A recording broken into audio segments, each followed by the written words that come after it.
Hello and welcome to everyone in the chat and those watching on the VOD. This is your host, Shintigercurl, that dude in the straw hat, bringing you another edition of Shintigercurl Streamin', a day late and an hour later. Yep, if you haven't been watching the news, Houston got shellacked by a line of very severe thunderstorms. In case anyone is wondering, me and my family are okay. Had to take cover in my closet. Hard hat because just how bad it was getting. But don't worry, outside of a downed tree that went down the street, we are fine. My cousin's car, not so much. But yeah, I appreciate everyone messaging me, especially Pugsley, who checked in on me. A few other folks checked in on me, including you, Devil. Thanks for doing that. And I know you're about to head home, so I'm gonna blow some time. So before we get to the big start of the climax to New World, I think it's time to get out your guns, lock and load, because it's time to shoot the shit. Oh yeah. So we got a little bit of stuff to talk about. Of course, in the wrestling front, I kind of missed half of Dynamite, which I heard the first half was very good. I saw some stuff on it, but they said it was a very good episode of Dynamite. But I missed it because I was dead tired. I had to go over to my sister's house to power wash her driveway, and in 89 degree heat, that's not something that would drain you. So I kind of just passed out, and I woke up right at the 8 o'clock hour, just when Swerve and Brian Cage started, and they tore the house down.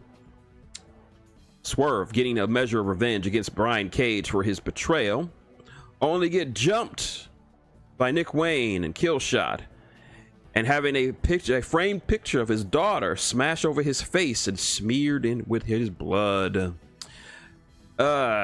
Excellent match between Timeless Toni Storm and Mariah May. I loved it.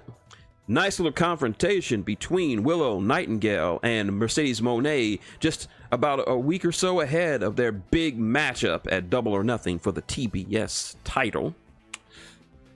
Let's see, from what I missed, Christopher Daniels has been quote-unquote fired from AEW Wrestling by the EV pricks, Nicholas and Matthew Jackson. Jack Perry acting like a bastard. And the main event, which was an absolute banger of a match, Dax Harwood took on the Rainmaker, Kazuchika Okada, for the Continental Crown title. Fantastic match. It goes without saying the two burnt it down. It was great. Fantastic stuff. It was revealed earlier that Eddie Kingston is out with an injury. I don't know if this is kayfabe or shoot, but he is out with an injury, so he will not be participating in the Anarchy in the arena. Oh, hello, Mike Shea. You're just in time. We're just shooting the shit for now. But yeah, Eddie Kingston is out of Anarchy in the arena, and he is replaced by the returning Darby Allin, fresh after getting hit by a fucking bus and ready to participate in the craziest match in wrestling today, Anarchy in the arena. So that's good. Tiffany Stratton is in some somewhat hot water because of a meme tweet that she put out hyping up her match tonight against Jake Cargill. People calling her racist, and I actually looked at the tweet and I'm like, well, that's it? Really? This is what you're getting upset over? Like, trust me, I lived through the Attitude Era. I've seen some racist and homophobic shit in pro wrestling. What Tiffany Stratton did was nothing of the sort, and those folks are just looking for something to complain about. So yeah, and from what I've heard, Tiffany Stratton is an angel backstage. She has no heat on her. So this is just people wanting something to be racist that's not really racist. Remember, Vince McMahon dropped the N-word on live pay-per-view as Booker T and his wife Sharmell were off screen. Yeah. Come at me, try that again. You must be, you guys complaining must be new to pro wrestling if you think what Tiffany Stratton did was in any way racist. But yeah, stupid shit. And of course, big thing to talk about. This week saw the season finale of X-Men 97, and I must say, What a delicious, delicious season finale. I mean, Devil, we've talked about it. I've had my issues and grievances with X-Men 97 for some things, but they're mostly nitpicks. But overall, the show has just been amazing. I can't even go over everything that happened in this episode. And so much symbology, so much growth from these characters. Yeah, Mike, it was a fantastic ending. And I see people like Hypnotic, who I used to have respect for, but not anymore, calling the show shoving woke agenda. I'm like, look at here. About to go on a little tangent. I'm a Doctor Who fan. Been a Doctor Who fan since Paul McGann. Paul McGann, the Eighth Doctor, was my first Doctor. For that shit. I've been a fan since then. I quit halfway through Jodie's run, and I love Jodie Whittaker. She's a fantastic actress. Loved her in Broadchurch. Look that show up. It's a fantastic show. And I was happy that she got to be the first female Doctor, but it just wasn't doing it for me. So I quit halfway through. Yeah, I can understand. Yeah, Tom Baker is your first. Yeah, so you're a bit older Whovian than I am. And I've looked at a bit of Ncuti Gatwell stuff, and I'm like, he just comes off as a gay black man. There's nothing wrong with that. But if you're going to portray the Doctor, you need to have a certain bit of alienness about you. You need to look odd. Like you're a guy who, like an alien who doesn't want to fit in.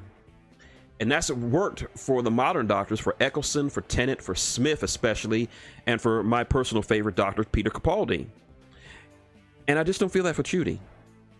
And it's just, the show just doesn't ring truth with me. And the fact that they're attacking the fans, that is the one that, you know, your shit is bad if you're attacking the fans. Ncuti said, if you don't like what we're watching, then don't watch and go touch some grass. And people took his advice, and the show is now tanking in the ratings. I mean, the fans speak, and that is like really strong stuff in agendas with this stuff. I never got that with X-Men 97. Like, it's just more of what we liked in the old original cartoon. Like, the people make a big deal out of Morph being gender fluid. Morph is still Morph. He's a bit more, you know, I'm not saying what the word is, a bit more colorful is the word. But overall, his gender fluidity has not been an issue or a highlight of his character. He has just been the funny guy who uses his powers when they really need him. He has always been Wolverine's best bro. Wolverine said it himself in the OG show. He was so upset about Morph's death in the first season because he said Morph was the only guy to make him laugh, and you know Wolverine doesn't laugh much, and so Morph must be a funny guy. And we saw how he reacted when Morph came back, but then Morph had to leave because he felt he wasn't ready to rejoin the team. He still hadn't gotten over his trauma of being killed by fucking Sentinels, and you saw how heartbroken Wolverine was. So this is more of the same, and the show has been fantastic, and people who are hating on it are not giving it a chance. People saying Disney ruined Marvel. Well, I'm not going to bat for Disney, but this is what you wanted, right? An actually legitimately great Marvel cartoon. And LPH in the chat is right. It is, X-Men 97 is the best Marvel cartoon since EMH. And I firmly agree with it. This was an excellent continuation of the show, and it fixed a lot of the problems. Jean was portrayed as a powerhouse. Jubilee got to do more stuff. We got more expansion of both Professor Xavier and Magneto's characters. Cyclops showed off why he's considered the Captain America of mutantdom by just being fucking awesome. And in the end, they didn't beat Bastion. They kind of just talked him down. Like, yeah, we tried to help you. We can still help you. We're done fighting you. And it got to the point they got through to Bastion enough that he willingly tried to save him. They willingly tried to save Bastion, and he reached out for that hand that was offered to him. And in the end, the world was saved was saved by mutants from the very weapons they used to destroy mutants. Okay, hold on. Someone's messaging me on, oh, it's a friend. Oh, it's a friend of mine. She's She's complaining about something. Let me bug her right back. Yeah, she's a streamer friend of mine who I've become rather close with over the years and over the past couple of weeks. And now I'm just physically torturing her with stuff. I won't say what I'm torturing her with because I'm not gonna lose my monetization. But just best believe that she both hates and loves me for what I'm sending her right now. Hi, Sandy, if you're watching. All right, but anyway, oh, we gotta talk about that. So many fucking cameos in these last in this last episode, and the big thing is we saw 90s Spider-Man standing side by side with Mary Jane, and the former showrunner confirmed it, that this was the real Mary Jane Watson. Anybody who watched the 90s Spider-Man cartoon knows how it ended. And and we know that he left with Madam Web to search the multiverse to find Mary Jane. And he said it in a tweet that, yeah, this is the real Mary Jane. Spider-Man found her. And I'm like, oh, I've been waiting 20 years for this shit. And yeah, so much to look forward to for the coming seasons. And people like Hypnotic saying that the show is a failure. And I'm like, did you watch the show? Yeah. Yeah, Marvel, yeah, they fight over them. Yeah, that's true. That's true, LBH, yeah.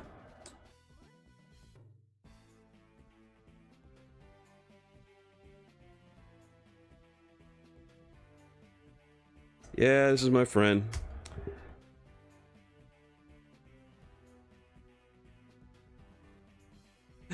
Yep, I'm taking time out to just make her evening all the more miserable. I do it because I care about her. But yeah, like, this wasn't pattern. This is like, people need to understand that before the MCU, there was a Marvel cartoon universe. Out of all the different Marvel shows, they interconnected with each other. Iron Man, the Fantastic Four, Spider-Man, the Incredible Hulk, what else? There's a couple of others. They all were in one shared, the X-Men. They were all one shared continuity of a universe. They all visited each other. Spider-Man did a crossover with the X-Men. He did a crossover with Iron Man. Iron Man did a crossover with the Hulk. Hulk did a crossover with the Fantastic Four. It was all one shared universe. Yeah, exactly, LPS. This was before the DCAU. This was well before all this. This was the first, like, media, like a visual media of a cinematic universe, and this ending celebrated that magnificently. Hell, there was even a small shout out to the Marvel vs. Capcom games, because when Cyclops was fighting Bastion, he crossed his arms.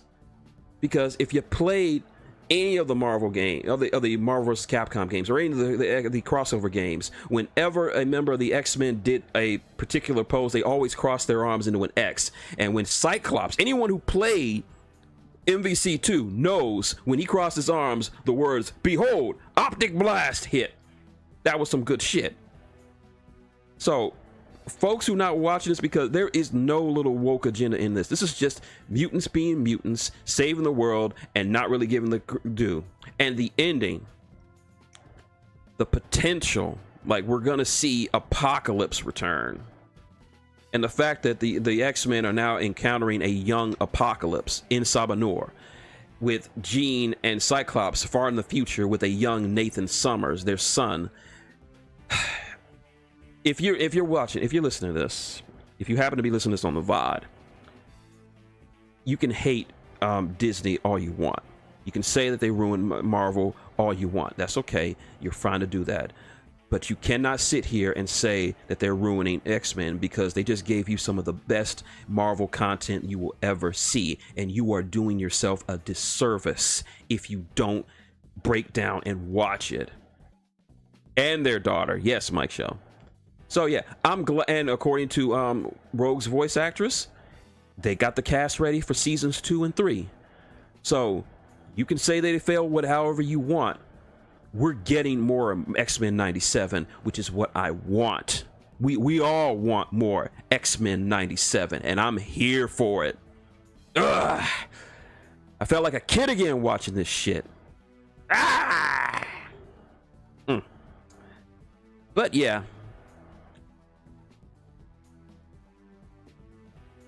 Yeah, that sounds like a beast of it. That sounds like a beast of it, brother. Ball, that's hairball. That's gonna Naya versus Jade. This should be a beast of a match. But also, oh, yep, I want a TV special with LP. I want a TV special with Spider-Man, with 90s Spider-Man 2, to see how he found Mary Jane again. Yeah, the 90s Spider-Man voice actor, he's still alive. He's still alive, so he can do that. Sadly, Joan Lee has long since passed. She was the VA for Madam Web. Yeah, unfortunately, no. Yeah, for a lot of you don't know, James Avery was the original voice for War Machine in the 90s Iron Man cartoon, the first season, the crappy season.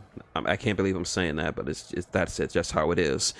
But yeah, no James Avery for War Machine, no Joan Lee for Madam Web, and yeah, Joan Lee is the wife of Stan Lee. She actually played the landlady for the Baxter Building in the first season of the 90s Fantastic Four series. Yeah, that was Stan Lee's wife. So yeah, she was a very prolific voice actress in her own right. But yeah. Yeah, my friend now hates me because I keep sending her stuff that she hates but she loves. Yeah, Mike Shell, me and you know all about that stuff. Yeah. Mike Shell, biggest pimp in the entire chat, bar none. I'm not saying nothing he already doesn't know, but yeah, Mike Shell's cool guy.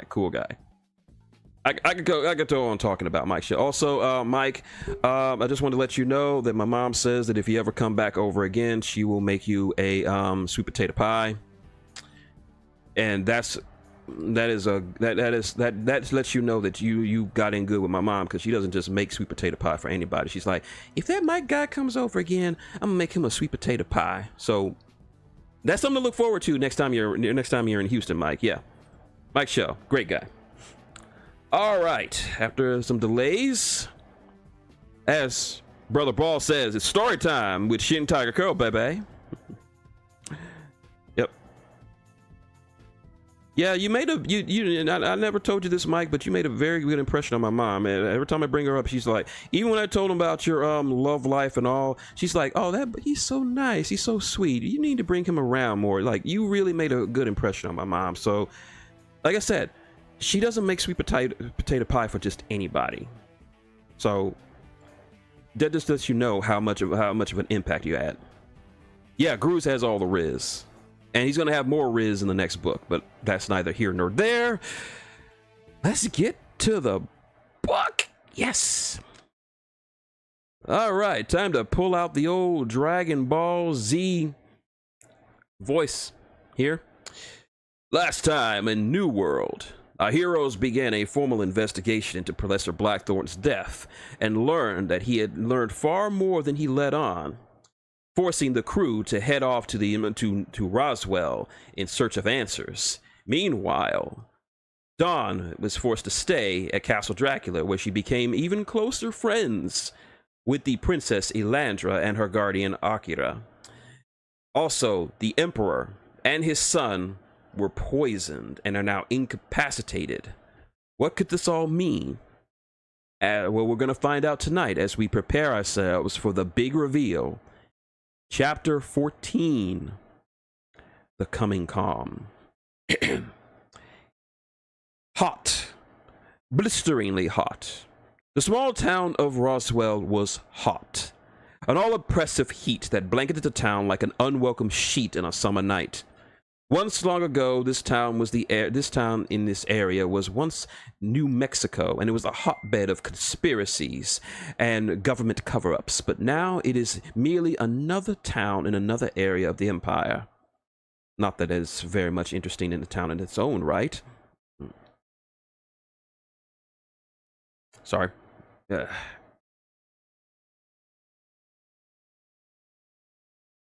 Sorry, small glitch here. Froze. All right, small glitch here. All right, but we got it. Not much of anything interesting on this town on its own. It's barely developed, with buildings over 600 years old, cars that had outdated ether drives in them, and hardly any service to the web. Honestly, unless you had some high-level magic tech backing you up, don't expect much of a signal from your cell. But it is here that Lucas Kane found himself, a place that even an old world hunter such as he himself wouldn't particularly want to visit. But he needed to be here. This is where this whole mess was coming together, so discomfort aside, he had to investigate. He spent the better part of the morning looking all around town for any clues of the pirates' activity in the Empire, but all he found was a broken-down auto plant, lots of farmland, and an old Yeti who the townfolk affectionately called Mr. Blue. All in all, this was turning into a bust. Lucas walked down the main street, his duster hanging limply from his shoulder and a bottle of root beer in his hand. He just left a local diner called the Crashdown to question some locals about the 2 pirates he had ID'd after Blackthorn's murder. Either no one was talking or no one knew anything. Either way, it was a bust. It was around 1 p.m. when he decided to regroup with the rest of the crew. After a quick stop at his store for something to drink, he wandered down the street, making note of the people going about their business, not paying him much mind at all. He soon found himself standing next to Thor's van, parked outside of the side road of the main street. His DeLorean was still in for repairs back home after the exciting but costly freeway chase, so their main mode of ground transportation was the van. He opened the back door and entered, sighing in relief as the air condition cooled his skin from the heat. Thor and Reese were in the front seat, keeping an eye for any threats. Jinx and Groose were in the back, milling about with their own activities, all of them eating pocket burgers. The Fae handed her leader one as he closed the door behind him. Thor and Reese turned their seats around to face him. "How went the searchlight?" asked the dwarf. Lucas exhaled. Aside from the fact that this town could be in the ruddy for an 8th hell, nothing at all. No one knew anything about these guys, he answered, handing the photo of the pirates back to Jinx. "Do you think they were lying about or hiding something?" she asked. "Unlikely. These folks aren't exactly masters of espionage. I didn't get a sense that they were lying. At least the people I talked to didn't." He unwrapped his burger and took a bite. "You guys had any better luck?" Yes and no," answered Thor. "This is going to be one of those good news, bad news deals sort of things, right?" "Hey, the good news is we found Regal. Me and the Harpy had to drive over to the next town to find him." "Were you able to question him?" "Unfortunately, no," answered Reese. "Regal wasn't in any condition to answer our questions. Or anyone's ever again." Lucas cursed to himself. Frack! I was afraid of that. I knew they'd consider him a loose end. I was hoping to catch him before then. "Were you sure it was him?" "His corpse was in pretty bad shape, but we were able to match his physical description to the one Professor Blackthorn gave in his messages. But there is an upside." "Oh, I could use one of those." "We were able to get a copy of his fingerprints." From her pocket, she produced a piece of paper with the aforementioned prints. "The cops didn't give you any problems?" "Nah, the lads weren't exactly the best of the best. The town was a bit bigger than this one, but not by much. Honestly, all we need to tell them we was with you, and they pretty much let us do what we wanted." "Guess my name still has a bit of stroke to it." He took another bite. "Jinx?" "On it." She scanned the prints into her computer. "Ah, frag, I hate this town," she swore. "Barely any signal here." "How bad?" She typed on her keyboard angrily. Don't expect to make too many calls from here. The lines are so bad you couldn't make a call beyond a few towns over." "Gonna be a problem for the search?" Not too much. Thank the mother I updated the computer when I did. It's got a connection, but it's not the best. Hells, I settled for a bad connection at this point." And it was true. Everyone could see the hollow screen was full of static and glitches, but Jinx persevered through the mess that the town's so-called web connection provided. Finally, she was able to get a proper search done and pulled up the data. "Got it. Hits from up north. Surprised I was able to find it this far up. What do you got?" She pulled up his picture with his file. "His real name is Regalton Grandspree, age 67, hails from Kask in the north." Groose sucked in some air between his teeth. "Kask no mashaki, no matase shaka." "That bad?" asked Lucas. He's not playing around, lad," spoke Thor. "Kask is in the town for tourists. My cousin used to have a saying about that place. If you go there, you only go there for two reasons. To kill yourself, to kill someone, or get yourself killed. One of those towns, eh? Lucas finished his burger. So what do you got? What do you have on him? Rap sheet a mile long, she uttered as she looked over his profile. Doesn't come from a very influential family. They kicked him out at 50. Reason he dabbled in some unsavory business ventures. How unsavory? Some nasty shit. I'm seeing drug trafficking, gun running, mandrake farming, even some slave trading with the Southern Union. He's done everything short of murder. Colorful. Can you track his movements for the last year or so? Give me a sec. She thumbed through his files quickly. Last time he was pinched, he was moving some flux across lines, spent a few months in jail, and then just kind of vanished. That was 9 months ago. Makes sense. Found a scumbag with a crap rep, bought his loyalty, used him as a go-between, and then get rid of the liability. And since he was a scumbag, no one would miss him. Not bad. He ran his hand through his hair as he pondered. What about the data from the professor's data crystal? I was just about to get to that, Luke. Jinx recalled the dwarf's profile and brought up the records from the said data crystal. Looking through it all, it isn't much. Mostly just orders given out about the dig site and other sundry. Can you ID the caller? Jinx shook her head. The signal was scrambled. Can't see who sent it or from where. But there is a silver lining to all this. Do tell. The carrier wave that the calls come from have a unique frequency attached to it. It took me a while before to find an exact match. It wasn't exactly something you could look up, but I did find it. And? Jinx smiled a bit. The frequency matches those used by the vampiric noble houses. And those are private lines, too. Lucas wasn't at all surprised to hear the news, but confirmed what they already knew, but couldn't prove until now. So that proves it. A noble is behind all this. Lucas, spoke Groose. Ashi Nabo, Kolmala Sataka. Not gonna work, old buddy. Even with this, we can't go lobbying accusations at nobles. We just know that a noble did it. We don't know who did it or why. And if we do, and it's not the right person, then the real mastermind gets away at the very least. At the very most, they send the guild after us, and I don't want to deal with them.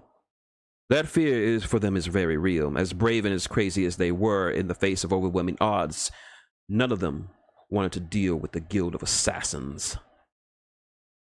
So we got a dead dwarf, a pair of phantom pirates that we can't find, and now a possible connection to vampiric nobility. Is this what we call a dead end?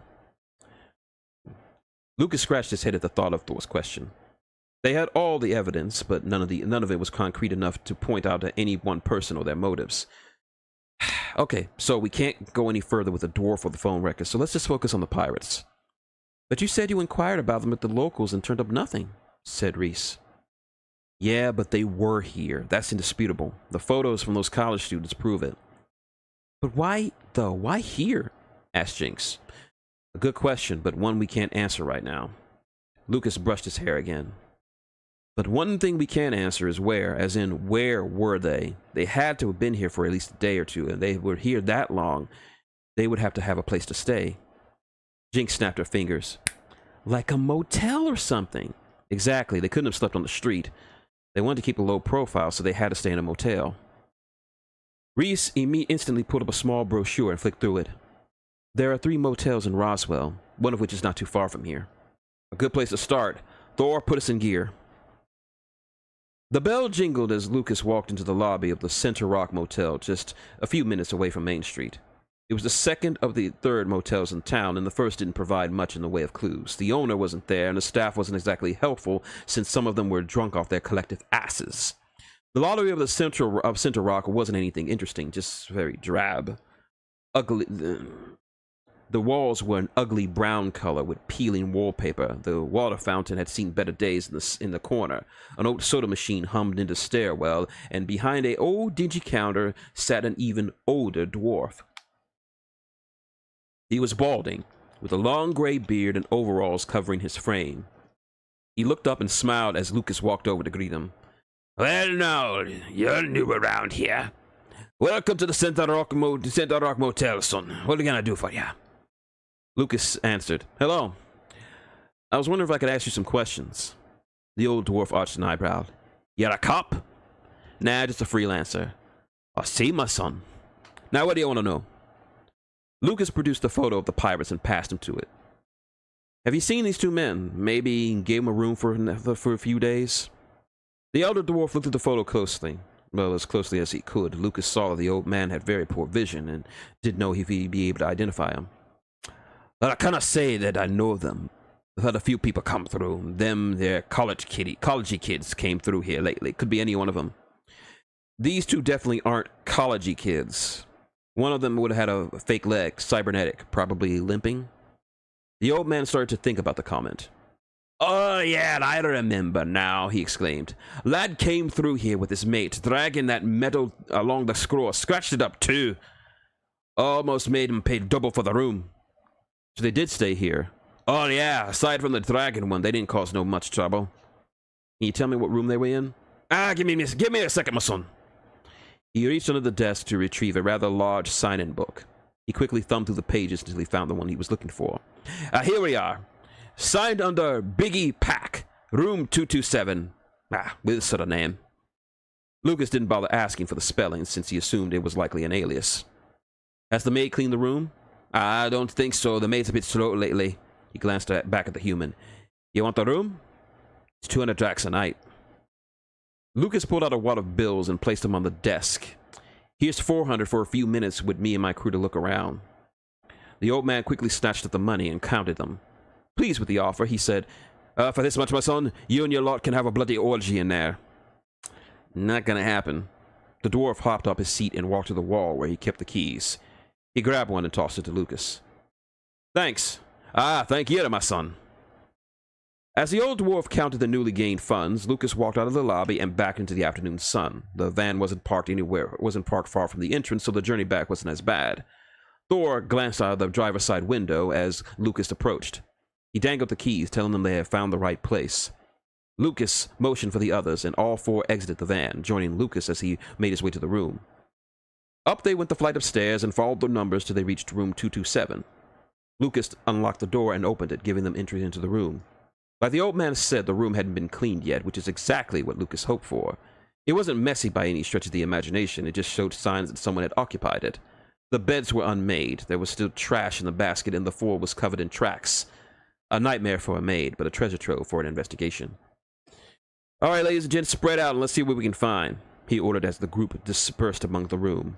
Going around the area in their own ways, Lucas checked the unmade bed. There were a few loose hairs in the sheets, but nothing worth noting. He was just about to check the dresses when Thorgan called out to him. Look, the bathroom! The human walked over to the open bathroom. It was in a similar condition to the rest of the room, not dirty, but clearly used. The toilet had a small ring of filth around the bowl.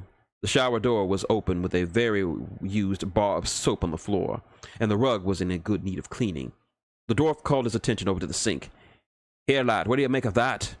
Inside the sink were several burnt pieces of paper, seemingly untouched by the room, since the room was occupied by the pirates. Looks like someone was trying to get rid of some evidence. Smart way, too. No smoke alarms in the bathroom, as far as I could tell. The dwarf carefully touched one of the pieces of paper, and it predictably collapsed in his finger. Aye, looks like we won't be able to get a read on what was on it. True, but maybe we won't need it. His attention was drawn to a large piece in the pile. While it was burnt like the rest, it still held features of its former form. Jinx! He called out. A few seconds later, the Fae walked into the room and observed what they were looking at. On it! She said as she scanned the large piece of paper into her computer. She watched the results appear on the holoscreen. Well, I can't tell you what was written on it, if that's what you were hoping for. It's too far gone for that. I wasn't. But I can tell you the paper seemed to be made of a high grade. And I mean really high, like, based on these results, this is at least grade A paper. Grade A, said Thorgan. Only someone pretty loaded could afford it. Like an actress, or a wrestler, or a noble. Finished Lucas. These might be some orders from our mysterious backer. But why paper? Simpler to do. Don't have to worry about anyone reading or intercepting hollow messages, plus it's easier to get rid of. Good on you, lad. Lucky for us this piece didn't burn all the way, eh? Yeah. Lucky. There was an uncertainty in his voice that didn't go past the notice of Thorgan and Jinx. He was accepting the facts before him, but there was something off about this, something he couldn't put his finger on. Lucas! This time it was Reese who called out to him. The trio exited the bedroom and found the elf squatted near the edge of the bed on one of the beds. Lucas made his way over to her position to see what she had found. A small, discolored spot on the carpet. It was hidden by one of the blankets. I almost missed it if it had not moved the sheets to look up under the bed. He thought to himself. Spilled drink? Doubtful, she answered. It doesn't look like any drink I've ever seen, alcoholic or otherwise. She lightly dipped her fingers into the spot, a bit of residue sticking to them. The texture and viscosity tell me that this isn't something anyone would drink. Lucas sampled the fluid with his digits and gave a quick sniff. No smell. Jinx, take a look at this, Jinx. The Fae scanned the substance on his fingers. She smiled at the results. Cybos fluid, and from the look of it, it's the same kind of stuff as the stuff they sell in that shop in 2nd Georgia. Reese and Lucas stood straight up. So our boys were here. Indeed. That also leads to a bigger question. Why? Lucas brushed his hair as he thought. Okay, so we know they stayed here for at least 2 days. They got their orders either before or after they came here, and then once they filled them, they burnt them and left. The question is, at the moment, isn't why they were here, is what they were doing here in the first place. Well, there isn't much here. It's too far from any major road or highway. It has no strategic value, no landmarks. As Jinx said, the signals here are especially weak, said Reese. With small towns like this, everyone knows everyone. Visitors would stick out like a sore thumb. Someone would have noticed them if they were around town, but outside of the motel owner, no one recognizes or remembers them. So it leaves 2 possibilities. A, everyone is lying to me. Or B, they didn't have any business in town. Hence why no one would notice or remember them, added Jinx. Oh, I just had a thought, said Thorgan. First time for everything, quipped Reese. Quiet, woman, this is serious, he snapped. Now, these lads here came for something, right? But what if they're here to meet someone or someones? Wait, are you suggesting there were more pirates in here than just these 2? It's certainly possible. I mean, we only know they were here because of the pictures. There could have been a lot more of them here. And if they were like these 2 here, no one would have known they were here. It's certainly... But if that's right, and there were more pirates here than these 2, said Jinx, then where'd they go? Before anyone could add to the conversation, Groose spoke up from across the room. Lucas! Dosan mama! What'd you find? The Sasquatch held his nose as he pointed to the second bed. Soki! Kimono sokakoka! Lucas went over and where he was and looked down. Once again, there was a spot on the floor, but not like the first one. It was larger and darker than the other. Doesn't smell too good? Groose nodded, moving back away from the spot. Lucas touched it, sniffed it. The smell was off-putting and foul. It was understandable why Groose didn't like it. His nose was far more sensitive than any of theirs. What in the hells is this? Let me see. He called out Jinx. He extended his digit to allow her to scan the substance. When it was finished, her expression turned quizzical. It's... oil. Oil? Asked Jinx. Yeah, just oil. Very old crude oil. Your computer must be out of whack, lass. Crude oil has been made or used around here for centuries. Lucas ran his fingered his hair in thought. Maybe not. What is it? Asked Reese. I remember something. Something on this map of Roswell. There was one place in town, one place in this whole empire where you might find oil. Crude oil. If one were to travel 30 minutes west of Roswell, one would find an old relic from a time when fossil fuels were still the preferred fuel of choice for vehicles. A time before the advent of ether drives made such fuels a thing of the past. It was the Roswell Automotive Factory, one of the largest in what was called New Mexico. When ether drives were developed nearly 800 years ago, the internal combustion engine as well as fossil fuels were made extinct. The automotive industry had to adapt to these changes or collapse, and so crude oil and gasoline were phased out in the favor of the newer, cleaner, more energy-efficient ether drives. Now the plant stands as a giant metal corpse, a monument to a time long past. This is the sight that greeted Lucas, Kane, and Reese as they spied over a large grassy hill. Lucas looked over the factory with his binoculars while Reese saw it through her own eyes.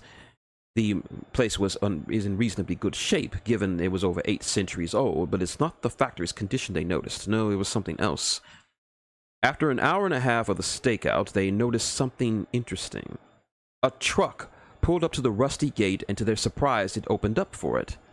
Once it drove up to the factory, a group of 6 people emerged from the building.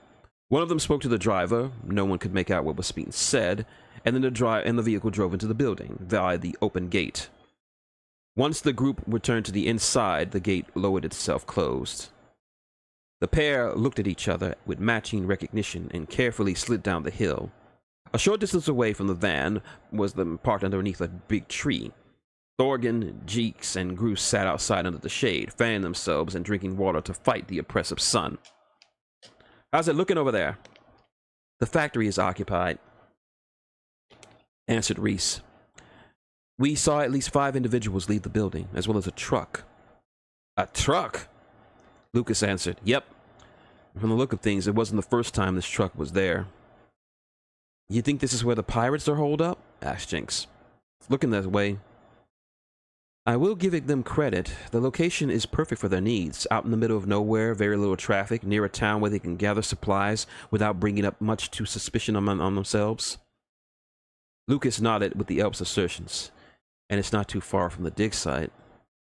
It all fits. All we have to do now is how to approach this." "Lucas, Sukabaka, Tiktaka Poka," Groose asked, motioning his fingers with his palm. He shook his head. "We checked the perimeter. There really isn't a place in the factory where we can sneak in, at least not ones I'm comfortable with doing."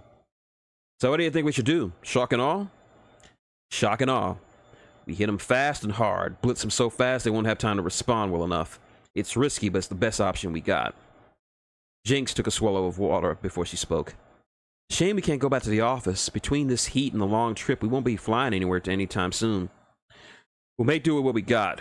We'll head back to the Howard, load up before we can and hit them at night, hard and fast." "That sounds like my kind of plan," said Thorgan. "Looks like we're wrapping up this job a lot sooner than normal." "Yeah, looks like." There it was again. That uncertainty that colored his voice. It had been there since they started looking into the evidence and following the clues. They'd all noticed it, but didn't really say anything. But now someone had to say something, and that someone was the elf. "Lucas, what's wrong? You haven't been yourself since we left New York." "She's right, lad. You've been acting like you can't make up your mind about something. Might as well share." Lucas looked over his crew. He thought about how obvious his uncertainty looked to them.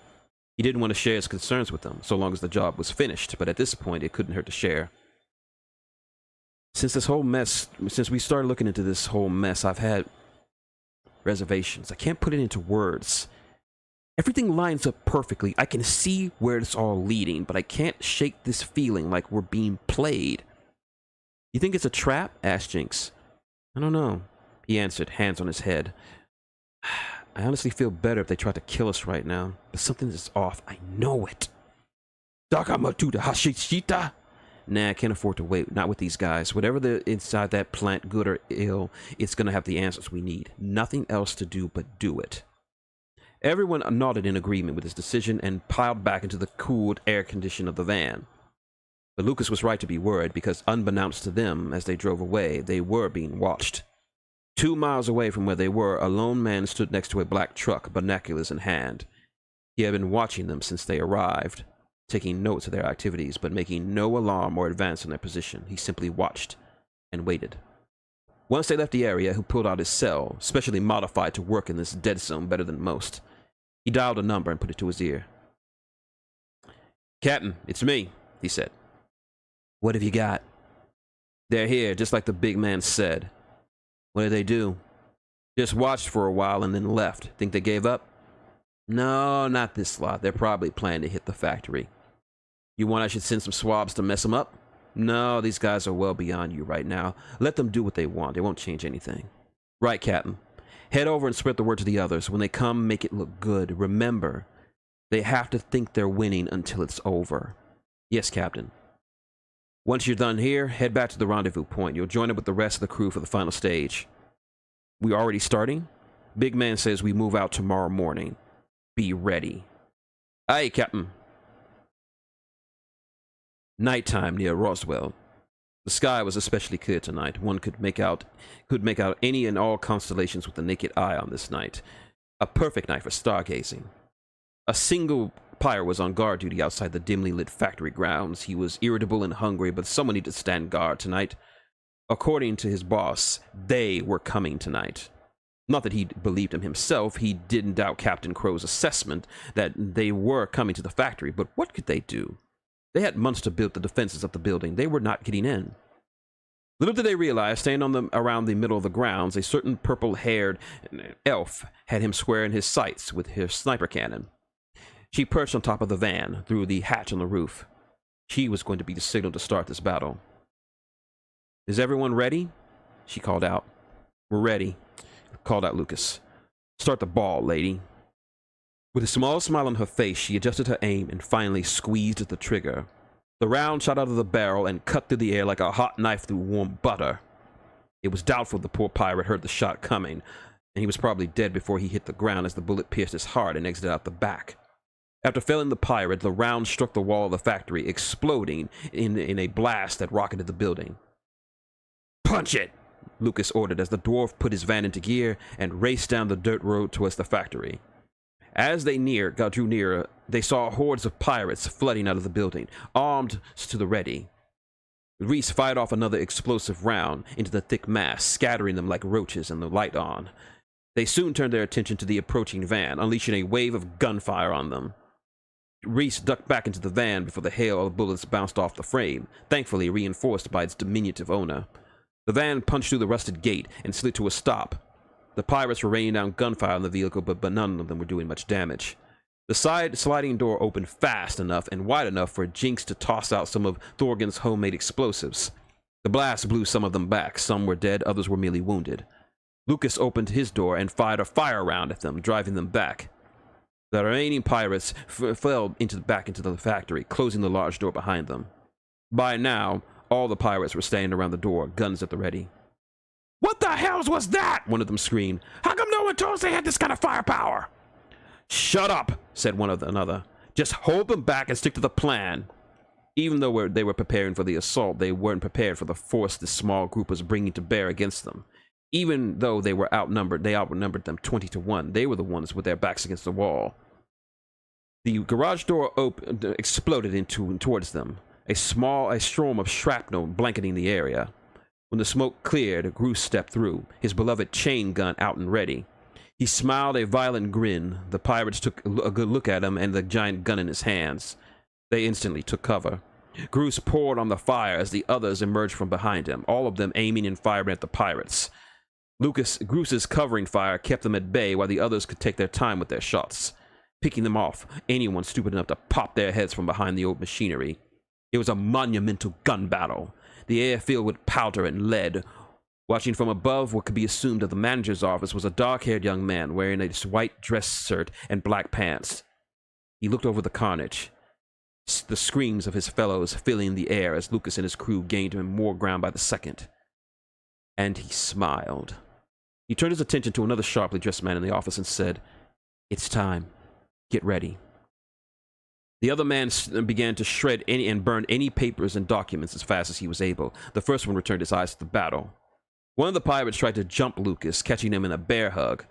The human propped his head back, smashing him in the mouth. Loosening his grip, he dropping him to the floor. He drew a knife and lunged at him. Lucas disarmed him and punched him in his shattered mouth. And just in time, too, as another pirate fired on him from the catwalk above. He dove for cover and screamed over the noise, "Thor! Jinx! Catwalk!" They looked up and saw more pirates moving into position. They, along with Lucas, sprinted up the stairs, firing furiously as they advanced. Once there, they charged forward, feeling the tide of battle was still in their favor. Lucas caught sight of the office. He saw two men burning and destroying papers with the utmost urgency. There was no time to waste. "Thor!" he yelled, motioning towards the office. The dwarf nodded, pulling out another one of his explosives. "Get a taste of this, you horse!" He tossed the device forward. It exploded in a blinding flash, blinding his foes. The trio ran forward and put down any of the pirates they could find. Lucas looked back into the room. The second gentleman had reached into his pocket to pull out a gun, but Lucas was faster on the draw. He fired an ice round, sending an icicle sailing through the window of the office, impaling him in the chest. The first one staggered back, checking on his comrade. The crew advanced on the office, Lucas leading the charge. He kicked the door open, allowing them entrance into the office. The first man popped to his feet and held a small device in his hand. "Don't move," he threatened. "This whole factory's rigged to blow. One touch of this button and we blow. We all go up with it." Lucas, Thorgan, Jinx all had their weapons trained on him. "Give it up, you lost." "Lost?" he said, a nervous laugh escaping his mouth. "It's not about winning or losing." "Then what is it about?" "The future." "But it doesn't matter. You don't understand." "I think we understand enough," said Jinx. "We figured it all out."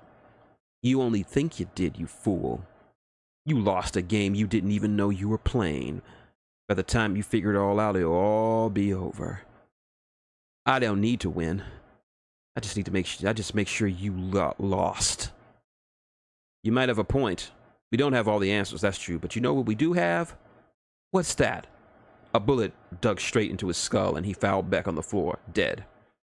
"A very good sniper." Lucas turned around and saw Reese standing on the catwalk some distance away, lowering her cannon. He looked over at the rest of the factory. The gun battle below had ended. All the pirates were dead and bleeding on the floor. "Well, this certainly was a party."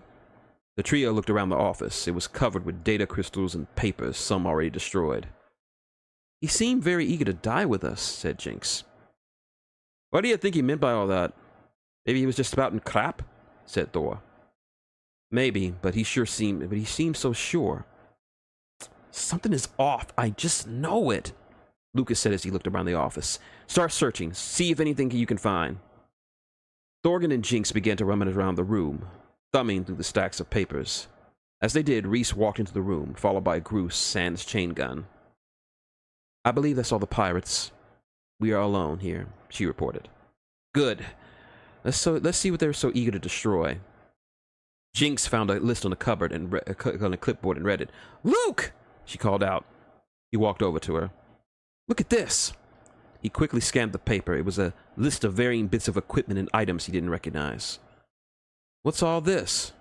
"I don't know all the things in this list, but from what I do know, Luke, I think this is an item list of lost tech." "You mean this is what they were moving from Area 51, like the professor said?" "That's my guess. And from what I can see here, most of this stuff looks like military hardware. And the base amount, and based on the amount, you could start a war with this stuff." "Or a revolution," muttered Lucas. "Can you identify the rest?" "Not right now.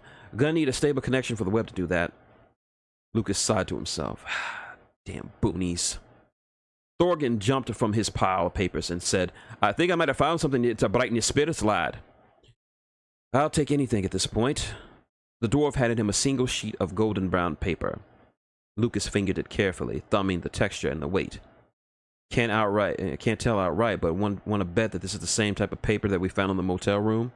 "And you might win that bet, lad, but it's not what I gave it to you. Read it."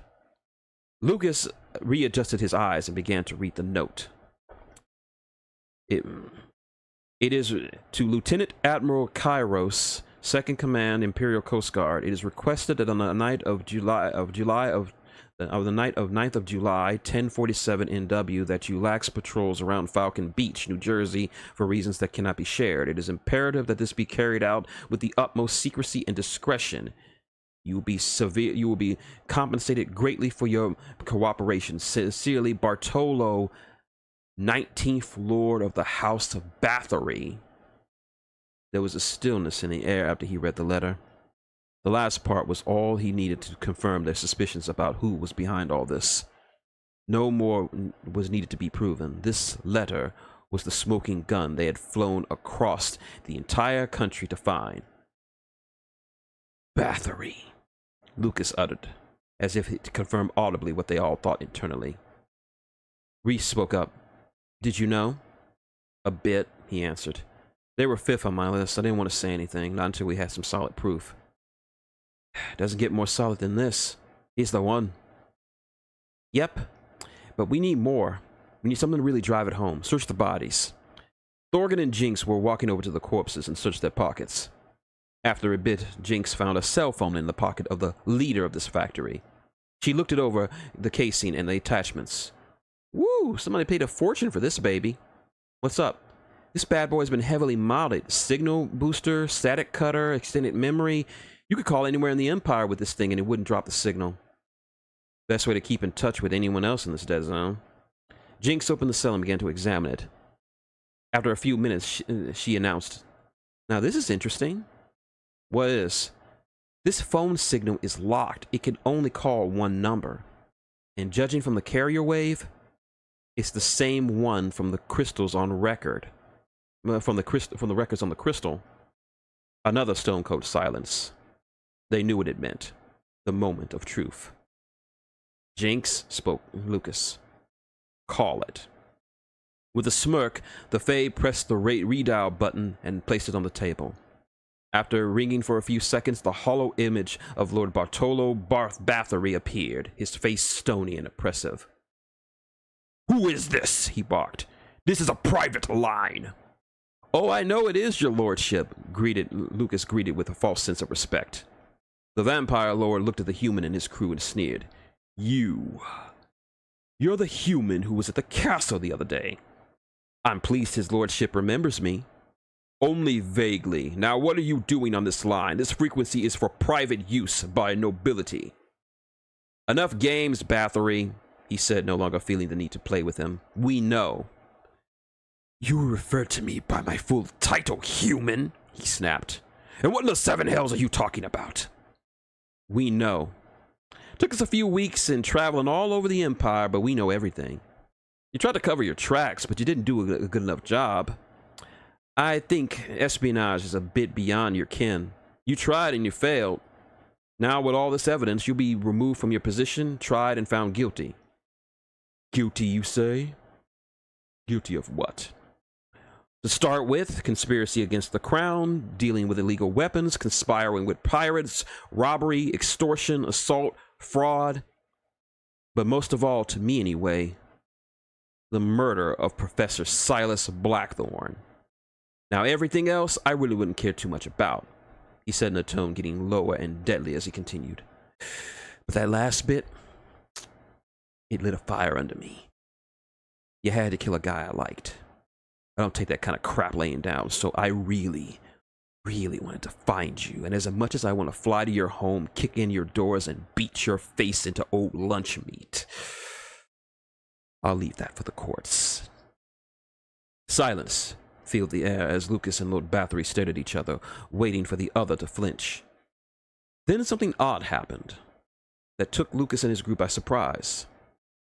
Lord Bathory started laughing, a low, rumbling laugh that took them off guard. They just exposed him as a traitor, and he was laughing at them.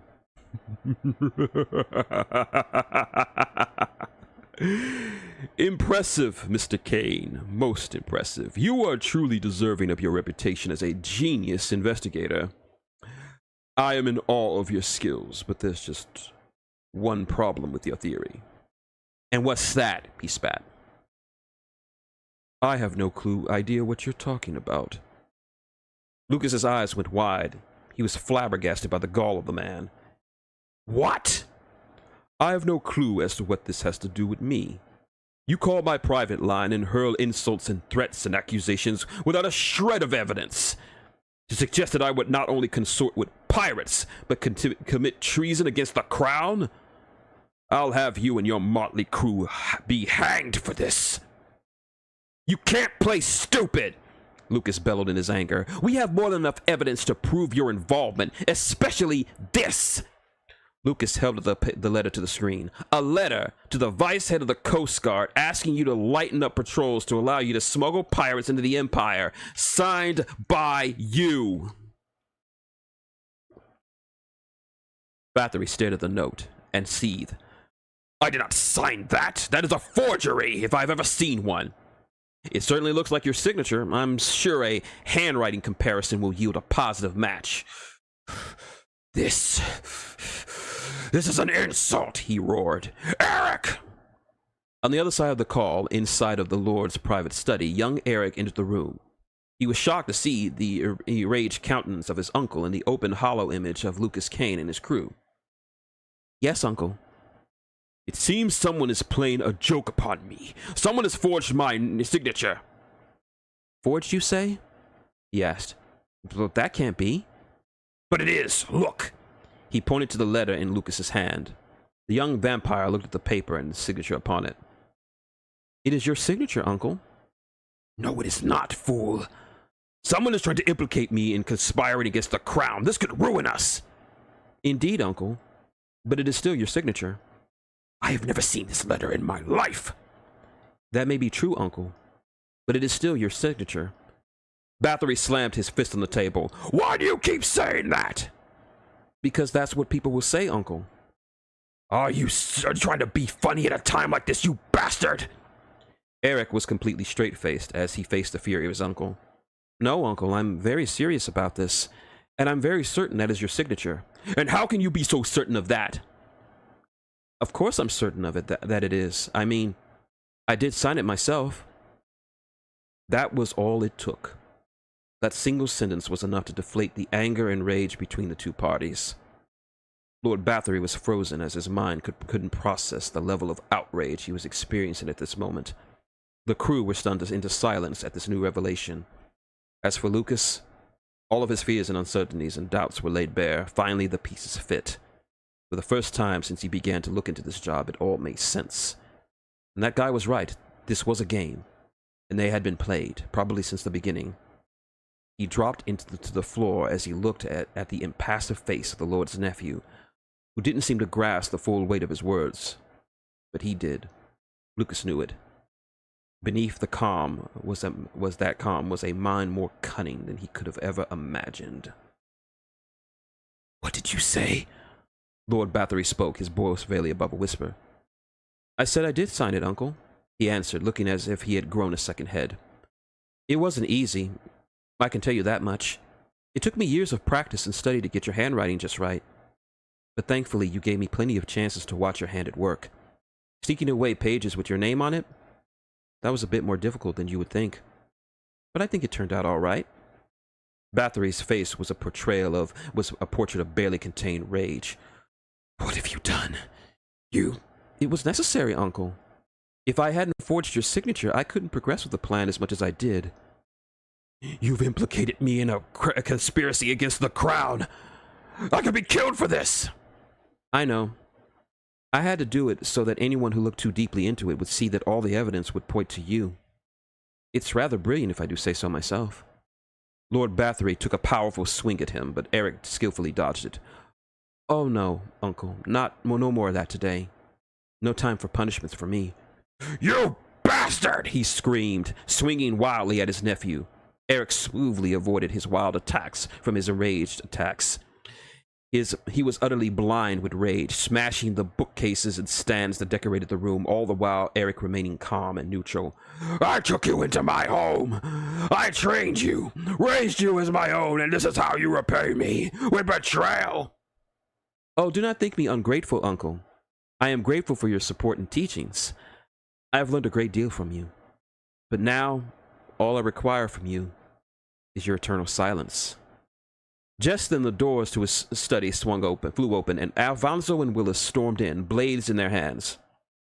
"Uncle, we heard a commotion. Is everything all right?" asked Alfonso. "Boys, good, just in time. It seems your cousin has gone insane. He's framing me for a coup." The brothers looked shocked at the news. "A coup? Is this true, cousin?" "I hide nothing." "This is very disconcerting," said Willis. "We have to do something about this coup." Lord Bathory smiled and turned back to Eric. "Thank you, boys. Once we deal with this little upstart, we can begin to set things right." "On that we can agree." His powerful fury was tempered by the deadly intentions he planned for the young vampire. "You will die slowly and painfully, boy, and you will learn that no one..." he exclaimed as Alfonso and Willis stabbed him both stabbed him with their blades. The once imposing house lord crumbled to the floor, blood pouring from his wounds.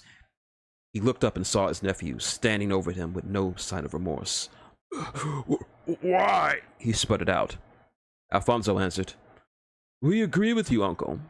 We are setting things right. This was a long time coming." "You too?" "Of course, uncle," added Eric. "Did you really think I could accomplish all this alone? Even for me, it would be a daunting task. I needed help. And who else could I trust more than family?" Bathory coughed up a wave of blood. Did I raise nothing but traitors?" Willis leaned down and answered, "No, uncle, you didn't. We heard your words. We know you don't approve of the emperor or the royal family. Everyone knows it. But there's one thing no one knows. You're loyal. Your critique of the crown is only dwarfed by your loyalty to it. We considered bringing you into the plan, but Eric knew you well enough that you would never approve of it. In fact, you might even try to stop us.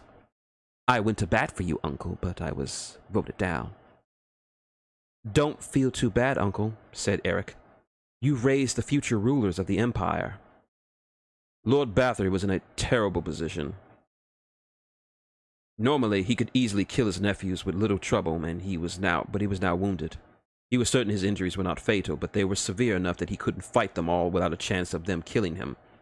They knew exactly where to stab to cripple his fighting skills. He had to think fast. They were going to kill him, either now or sometime later, but there was one chance. The secret passage. The one that led to the one in his bookcase. The one he installed when the mansion was built. It led from his study to an underground bunker. The bunker had a path that led to Bathory's private airfield. Getting to the airship would be a struggle, but Bathory was certain he could make it. He looked down at his ring. It was the switch that remotely opened the passage. It was his only hope. He suddenly tapped the ring, causing the bookshelf to slide open. Moving faster than an injured vampire should, Bathory moved for the opening. He was home free.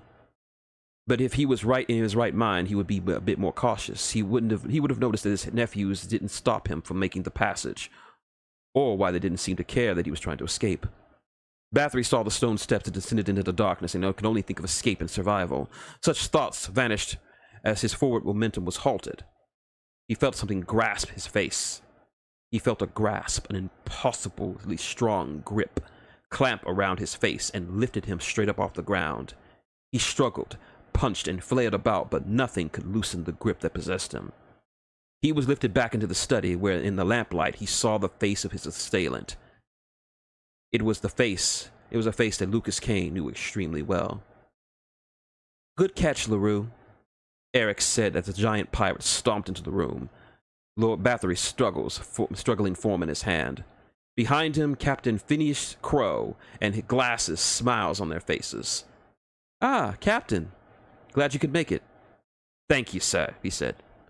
"Didn't expect to run into the Patsy so soon." He thought he could flee from his private airstrip. A shame he didn't know I discovered that passage some years ago. LaRue tightened his grip on the vampire lord, cracking his jaw in the process. His screams of pain were muted by his hand, unable to utter anything but muffled groans. "Try not to struggle too much, uncle. You'll only make your injuries far worse than they have to be." It doesn't seem like he's one to take your advice, cousin," commented Alfonso. "It may pose an issue." Eric stared at his uncle, meeting his pained eyes. There was no hatred or malice or ill feeling in his eyes for his uncle. He looked at him as if he was a chess piece, pondering his next 10 moves, and whether that piece would be better served those moves on the board or off it. "You're right," he said. "Even in his condition, he could still be a hindrance." Bathory's eyes knew what he meant, and his struggles grew all the more desperate. Eric walked up to his uncle and gave him a smile, almost as if trying to settle him down, like a dog that was about to be put down. "Uncle, I want you to know that I do not do this out of petty things like revenge or retribution. Merely, it is a necessity. I hope it brings you some comfort." He looked up to the mountain of a pirate and with coldness of a machine uttered the orders. "LaRue, kill him." The human cocked his large arm back and shot it forward. It plowed through the vampire lord's body as if it was made of wet toilet paper. His fist drove through his chest and exploded out of his back. His heart erupted out of his back and dashed against the wall. The Lord's body hung limp on Leroux's hand, blood dripping to the floor, the life gone from his eyes. The pirate released him, and he fell to the floor in a heap. Bartolo, Lord of the House of Bathory, was dead. His nephew spared not a single glance of pity or sadness for him. A shame he didn't live to see the new empire that will rise, said Eric. Just then he remembered that they were in the middle of a call. He turned back to Lucas and said, "Ah, Mr. Kane. I'd almost forgotten you were here. I hope you didn't think that rude of me." Captain Crow perked up as soon as he heard that name. He walked over to the hollow screen and greeted him. "Mr. Walls. No. You're Lucas Kane. I learned your real name when we got here. Very impressive, sir. I knew I was right about you." He pointed his finger at Lucas. "But don't think I've forgotten what you did to Swarley. You got payback coming for that." Eric gently guided him away from the hollow screen. "Captain, please, that can come later." The pirate captain shot him a deadly smile before letting the vampire take the lead. "You must forgive him. He was a bit upset to learn that his crewmate had died by your hands." "Understandable." "Very," said Lucas. "But you must have so much to say, so many questions. Please feel free to express yourself." Are you sure this is wise, cousin?" asked Alfonso. "He deserves to understand. Besides, it's not like he or his team are in any position to stop us." He gestured to Lucas to speak. Lucas was careful to think about what he wanted to say. He knew he wasn't in any position to stop him or alert anyone who could. They were in no position of power or authority in this situation, but he had to stay calm. He got played. That was the truth of it. No point in worrying about it. What he needed was information. He needed to know how far it went, and Eric was very willing to talk. First, he needed to confirm the few things he knew. Grasping his hair, he spoke. "I knew it." "Knew what exactly?" "I knew something was off. It all made sense. Too much sense for me. It was all too easy, too clean, too neat. The pirate sigil was the first hint. How did they miss something like that? Something that would point straight to them. And then there's the burnt letter and that convenient piece that didn't burn all the way. It was all meant to point to Bathory, right?" "Very. It was quite the task playing the trail of clues. Too easy and someone would easily be seen it as a fabrication. Too hard and no one would be able to figure it out as fast as I needed it to be. It was marvelous watching you follow the trail of clues as you did. I genuinely applaud your deductive skills." "I don't need your praise," he sneered. "I just want to know one thing. Why? This isn't a simple coup and you just didn't pull this out of your ass. You've been planning this for a while. So I have to know, what's your end game?" Eric smirked, confidence radiating off him like a high-class cologne. "Only because I respect your talents and your dedication will I tell you the true goal of all this." He cleared his throat before starting. "The true purpose of all this is to finish what the Empire started 40 years ago. It didn't take much of a leap of logic for anyone to connect the dots." "Wait a minute," said Thorgan. "You mean the bloody war?" "Correct, Mr. Riffall." "But the war is over." "No. We called it a fancy ceasefire. It's still going on, and we intend to end it like it should have been. You see, my uncle was right. We should have invaded the Protectorate when we had the chance and put an end to our rival nation once and for all. But the Emperor chose peace. A fool's peace. My father died in that war, and he deserved to avenge himself. We deserved to avenge ourselves over him and all the others we lost. All other losses we suffered. Uncle instilled in me a need to see that mistake be corrected, but he did not have the heart to do it. He was still a loyal member of the Empire and would never dream to take power for himself. I, on the other hand, was more than willing. But just being willing wasn't enough. I lacked the means and the resources for such a feat. If Uncle did die sooner than later, there would be no guarantee I would become the next Lord. I was trapped within my own ambition. And then a miracle dropped in my lap." He reached into his coat pocket and retrieved a small vial containing a bright red liquid. "Do you know what this is?" "A serum, I'm guessing," answered Lucas. "Correct. This is a simple steroidal compound. I know, there are dozens of compounds of this type along the black market sites, but this one is a different sort. You see, other steroids are limited to one race, specifically engineered to work with that one race. This one, it works with all of them. A pangenetic steroid that works the same for humans as it does for vampires and lichens and any other race in the Empire. And the effects speak for themselves: increased muscle fiber strength, increased bone density, stronger skin density, increased circulatory nervous activity efficiency. Even the senses are sharpened beyond the normal means. This serum is the key to my plans. We call this marvel Sparta. You should find this interesting, Mr. Kane. Sparta was once a city that produced the greatest warriors the world had ever known, and it will do so again. But there must have been a problem with it, or you would have used it by now. Eric nodded. We tested Sparta on hundreds of subjects across the Empire. Sadly, we discovered the truth of those tests. The formula was unstable. The enhancements only lasted a day at most, with it breaking down into the subject's bloodstream. At best, the subject would merely lose the enhancements. At worst, it would cause their body to literally tear itself apart. It was disheartening, but we persevered. We examined the serum itself thoroughly and learned exactly what the problem was. The formula was incomplete. It lacked a much-needed protein that would allow it to bond with the subject on a genetic level, making the enhancements complete and permanent. And that protein? Found only in one place. Human plasma. Human blood? Asked Jinx. That's all? Yes, human blood. It was so simple. Or so we thought. What happened? We were eager to complete Sparta, so we gathered samples from across the Empire, but then we hit another obstacle. Once the blood was introduced into the serum, it immediately self-destructed, turning as a useless mass of chemicals. We thought the blood we had was tainted, so we took samples from all over the world, as far as we could reach, but the results were still the same each time. Then we looked into the blood itself and made a startling discovery. Did you know that some viruses can actually alter a person's DNA? I didn't know this. It was quite surprising. It seems that all humans have had their DNA altered in this way. How do you suppose that happened? Firestorm. Yes. Every human alive today, whether in the Empire, the Protectorate, or wherever, are descendants of the survivors of the Firestorm virus that struck during the Chaotic Century. And as such, all human blood possesses this minor mutation. Not enough to affect them on a major biological, to affect any major biological changes, but enough to make Sparta useless. That is, unless we could find a human who has never been exposed to that particular virus. And that was when the last puzzle piece fell into place. The final clue. Lucas, Reese, Thorgan, Groose, and Jinx all shared the same look of horrified surprise.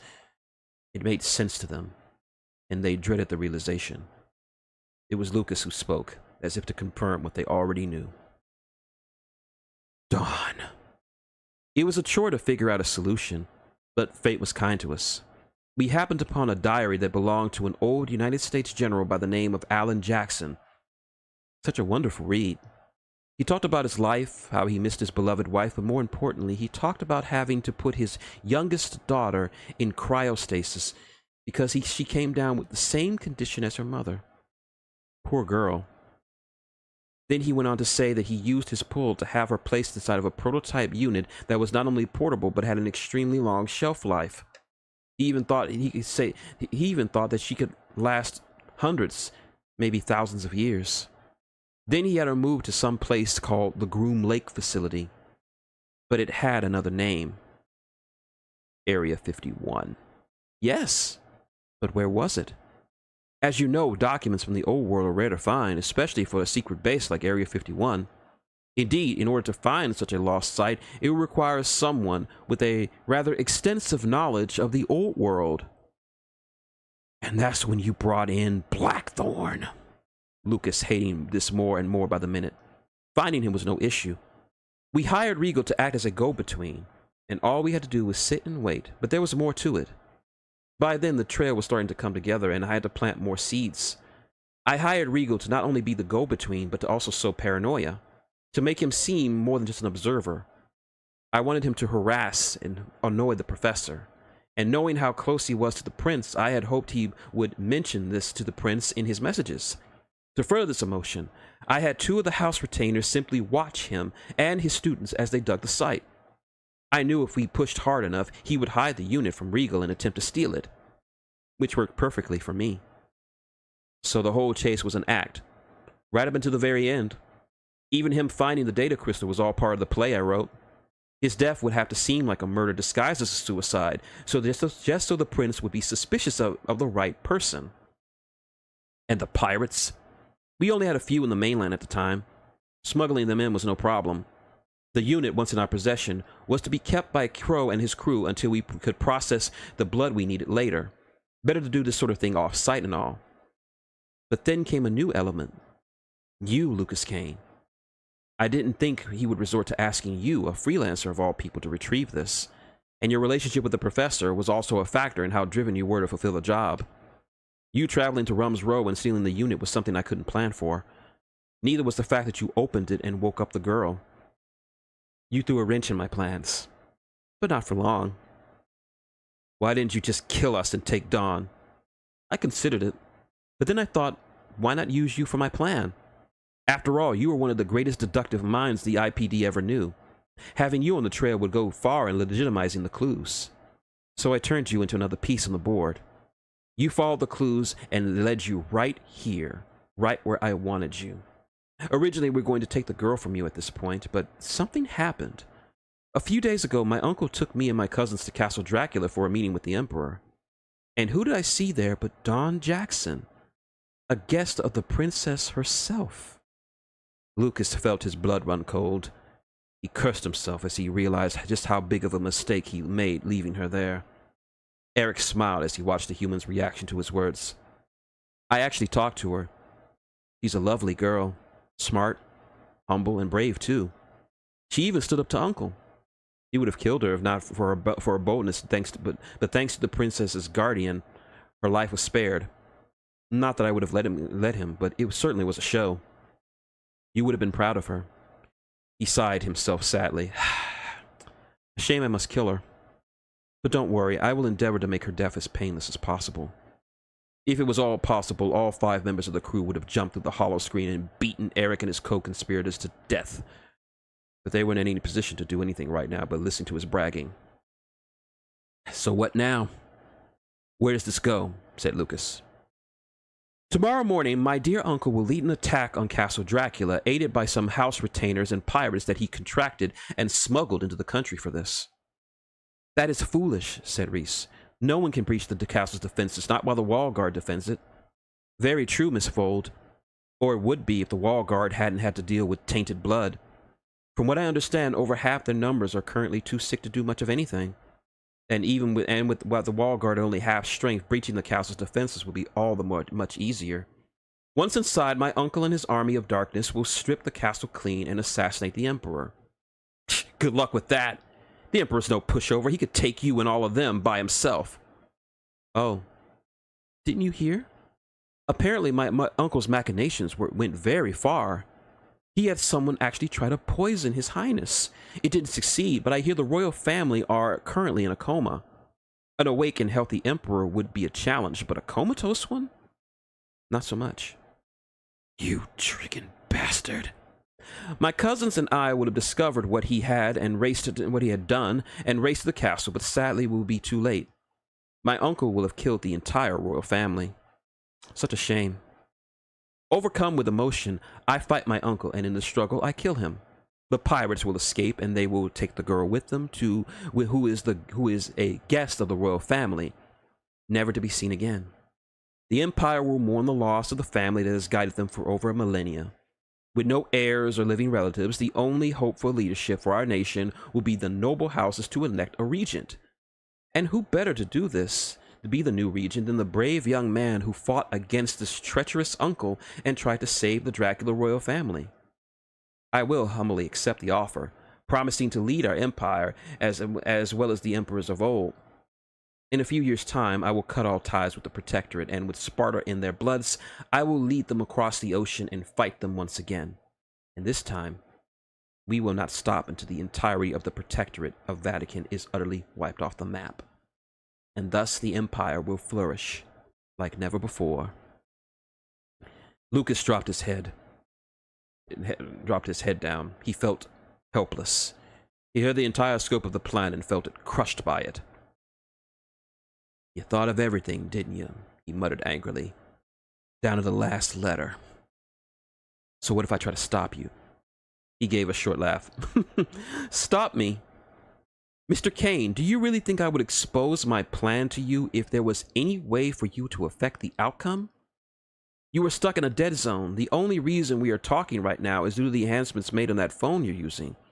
Oh, and before you do anything, Miss Jinx, it's not going to work. As soon as this call ends, the phone will activate a small EMP that will short out its circuitry and render it completely useless."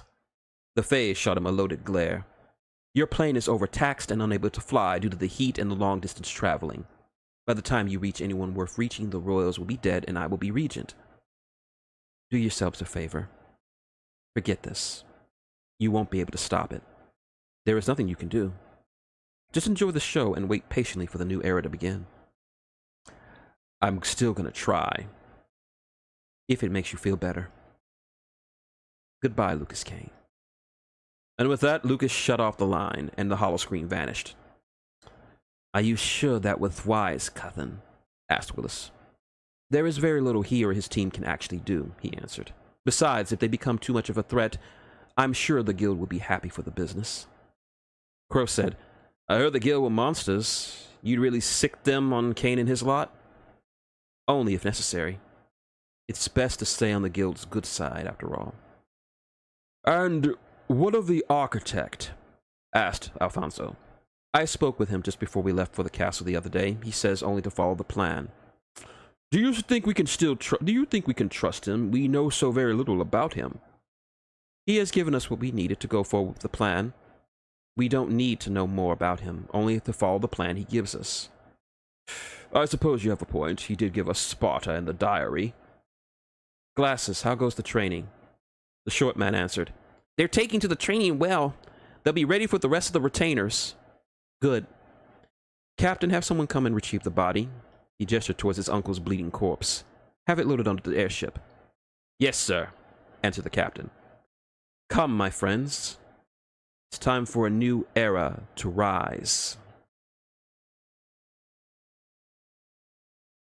Lucas slammed his fist on the table, shattering it into a pile of kindling. The cell lay on the floor, sparks shooting off of it as it was rendered unusable. The room was silent save for Lucas's rage growling. They were all upset by the developments, but none more so than him. "That piece of slag!" he seethed. He played us like a damn fiddle!" He punched the floor, denting the metal. Reese came up to him and placed her hand on his shoulder, attempting to settle him down. "You are upset." "You're damn right I am upset. The whole thing is stupid." He stood up, pacing the room. "I was too eager to get this over with. Too eager to believe the clues. I should have seen it. Damn, I was stupid." She took his face in her hands and looked him squarely in the eyes. "Yes, you were stupid. I was stupid. We were all stupid. But now we need a plan, Lucas." Reese was right, and Lucas knew it. As pissed as he was, he knew he needed to settle down. "Yeah, you're right. Being mad isn't going to help the Emperor or his family, or..." Thorgan said, "We're with you, lad. We all want to save Dongar." said Groose. "I agree with him," added Jinx. "Staying around feeling sorry for ourselves isn't going to save Don or the Royals, so get to thinking." Lucas's mind settled from their encouragement, and his emotions drained out of him. He looked over each of them, eagerly waiting for him to think of a plan. He smiled. "Well, I guess somebody's got to save the day. Might as well be us." The others nodded. Lucas began to think, his hands combing through his locks. "Okay, we're really behind the 8-ball here, so let's see what we got." He eyed the fried cell phone. "Jinx, can you do something with this?" She walked over and examined the cell. "The asshole did a good job with it. This thing is more useful as a paperweight right now than a phone." "What about our cells, lass?" "No go. If we had a few days and better stuff to work with, maybe I could." Lucas said, "Right now, it's at best we got 8 hours. What about the Howard? Even if the engines cooled off, they aren't built for speed. We could push the Howard to the limit and we crash halfway to the castle." Caching is very bad. Lucas sighed. What about driving? The nearest town outside of this dead zone is approximately 289 miles, Reese answered. And there's no guarantee we'd actually get there in time. My van isn't exactly built for that kind of drive. So we're boned. Slag! He cursed to himself. It seemed truly hopeless, but fate can be kind as well as cruel. Its kindness showed itself when Jinx seemed to have an idea. She quickly picked up the inventory list from earlier and began to look through it. What are you doing, Jinx? Asked Thorgan. Just a hunch. She poured through the pages, looking over the countless names of the recovered lost tech. Second to the last space, she found what she was looking for. A bright smile rode on her face as she realized what she was looking at. Guys, follow me. Before any of them could ask, she literally flew out of the room on her wings. She quickly returned and waved them on. Well, come on, we don't have time. With nothing else to lose, the crew followed behind her across the catwalk and out of the factory. She led them to look like a warehouse that was behind the factory. She stopped in front of the sliding, rusty doors and waited everyone to catch up.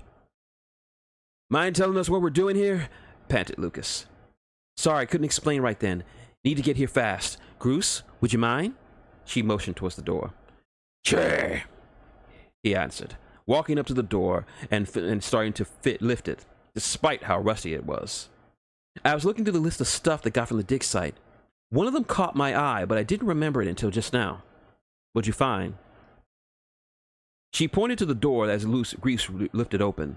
Inside was pitch black, so as she led the crew inside, the Fae was able to find the light switch and illuminate the area. It was then they finally understood why she was so excited. What was before them left them in utter awe. In the middle of the warehouse was a plane, jet black and pristine, as if it was just built and rolled off the assembly line. It wasn't anything built in the New World. This was old world aerial technology at its finest. Friends, say hello to the SS-99 Black Falcon, a prototype stealth fighter capable of eluding any and all types of aerial radar and detection fields made in the old world. And it's topped out at Mach 3, faster than anything flying today. Groomy Taka, said Groose. Oh, you said it, lad, added Thorgan as he walked up to the aircraft with an eye that a woman would be envious to get. She's a beauty. How did you find this? Asked Lucas. It caught my eye when I looked over the list. Didn't think much of it since things were sort of nuts back there. I only knew about it because I saw a documentary on old world aircraft. This particular series was used by the old United States for decades. This baby was the latest model. It was never mass produced and still needed testing, hence why it was at Area 51. Will it fly? Asked Reese. Based on what's written down here, it does have some damage, but you've seen the cryo unit Don was in. Lost tech can last a long time if left alone. I'll have to give it a look over, but I think I could get her in the air. You positive? Jinx asked Lucas. Yeah, but she started to think over the question. I think we might have to take some parts from the Howard. Lucas and Thorgan hissed at her suggestion. I'm sorry, but it's the truth of it, guys. Lucas groaned a bit before answering. Damn. If you gotta do it. He looked up at the dwarf. What do you think? It'll be a rush job, he answered, looking over the plane. But with some parts from the Howard and some of the stuff in this factory that the pirates had, we can get her in the air. That's all I needed to hear. Okay, Jinx, give the plane a once-over. I want a list of parts that you need to get this baby flying. Gotcha. Groose, Thor, head back to the Howard. We'll hit you up on ourselves with whatever we need off of it. Don't be kind, Eater, if you have to rip it off the hull. Aye, Jay. Reese, you and I will head back into the factory and see if we can find up around there to help out. Understood. And one more thing, guys. Everyone turned their attention back to that leader. There's a blue-haired girl waiting for us. I made a promise that I'd come back. I don't want to make her think I'm a liar. And with that, everyone immediately went to work on their assigned tasks, knowing that it was a race against the clock to save a friend and their nation. And this is where we come to, my dear friends. 3 sides preparing for a day of destiny. A princess prepares her home for an attack she knows is coming, but not from who or from where. A group of conspirators readying their army to erase a dynasty and change the power structure of an empire. and a motley crew of freelancers driven to fight not for country or money, but for friendship. For a girl lost in this new world and not knowing the importance she has to events yet to come. They all prepare for a battle that will decide the fate of the grand vampiric empire and determine its fate. And so the curtain rises on the climax. Yeah, and there we go. The chapter is done. We got we've done with this. We've figured out everything, and yeah, I see you. Yeah, yeah, Raw Julia Bison would be proud of this guy. Yeah, I really went out of my ass when I made Eric the villain. Like, I was originally tempted to just make Lord Bathory the traitor, but I thought it was too easy, and I thought to myself, you know what? It really is too easy. So I decided just to do like a little Xanatos Gambit and just make it his nephew. And I made him small and meek on purpose because no one would suspect him. And if you go back through the book, all the clues are there that purposefully points to Lord Bathory. The original Hollow message where the guy was wearing, where we now know was talking to Eric. And he had the B in the ring on. Remember, he was wearing a ring with the initial B for Bathory, just as a little nugget so you know where it's going. Yeah, and the revelation of Eric and Willis as the accomplices. Not to mention when they left the palace. When they left the castle and they were talking about the plan and they were gesturing ahead of them. Notice I didn't say they were gesturing towards either Eric or Lord Bathory, just gesturing ahead, like, what do you think he thinks? Or what about him, the fool? They were talking about Lord Bathory. Like, but yeah, I've seen enough master plans to know how to put one together. And yep, the new plane will be a Fatal Fury reference, but it won't be Rock Howard. As I thought about Rock Howard, but I thought something better of it. Yeah, thank you for the congratulations. I saw your reactions as I was reading Devil, and yeah, Eric is a magnificent bastard, just intelligent but dispassionate. Like he does things from a more logical point of view. So right now I need to go take a leak, so quick donut break, and we will get to start with the beginning of the climax with the next chapter in a couple of minutes. And trust me, you want to sit down for this one. This is going to be action from start to finish.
All right, that was a good pee break.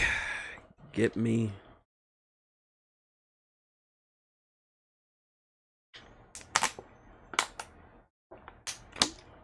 Yep, that was a good pee break. And yeah, I was hoping someone got that. Yeah, I figured I wanted to work in that. Yeah, we got A-Team in the desert banging parts together. They get the old bird to fly again. Yeah, this is literally something the A-Team would do.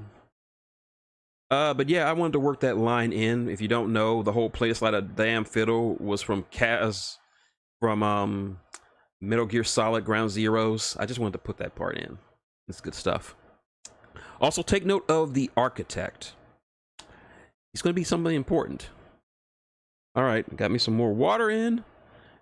And now it's time to begin the epic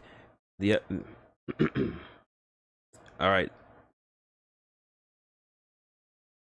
It's time to begin a section that is going to be full of action. Chapter 15. The Battle of Castle Dracula. Part 1. The Siege. Guardsmen Quentin and Cameron stood over the wall as they faced the rising sun, the long syringes containing their daily doses of block in their hands. The air is still and silent, save for the quiet footfalls of the occasional guardsmen making their rounds along the wall. "Do you think that we can spit over the side?" asked Quentin. "Dare you to do it." Quentin gave his younger brother a look. He was always the more daring of the two, with Quentin being the more sensible one. His mother and he had gotten that particular trait from her, and always told him to watch out for Cammy, as she called him. "I was just thinking out loud." "So was I. Still dare you to do it." "Then why don't you do it?" "Because I dared you first." "I brought up the topic first, but you didn't dare first. It's the law, bro." "There is no such law." "He's right, but still don't do it." The two brothers jumped at the new voice. They turned around and stood at attention before Captain Valen, commander of the wall guard. He smirked sideways at their nervousness. It was something he enjoyed doing with the new recruits like them. They tended to be less lazier when it comes to early morning shifts, so he likes to keep them on their toes. "As you were, boys." The brothers relaxed their posture. We meant no disrespect, Captain," said Quentin. "Just crazy talk, sir," added Cameron. Captain Valen peeked over the side and took the view straight down from several thousand feet. "I know that kind of talk. I used to talk like that myself when I was a rookie." "You ever do it, sir?" Cameron motioned over the side. "Once."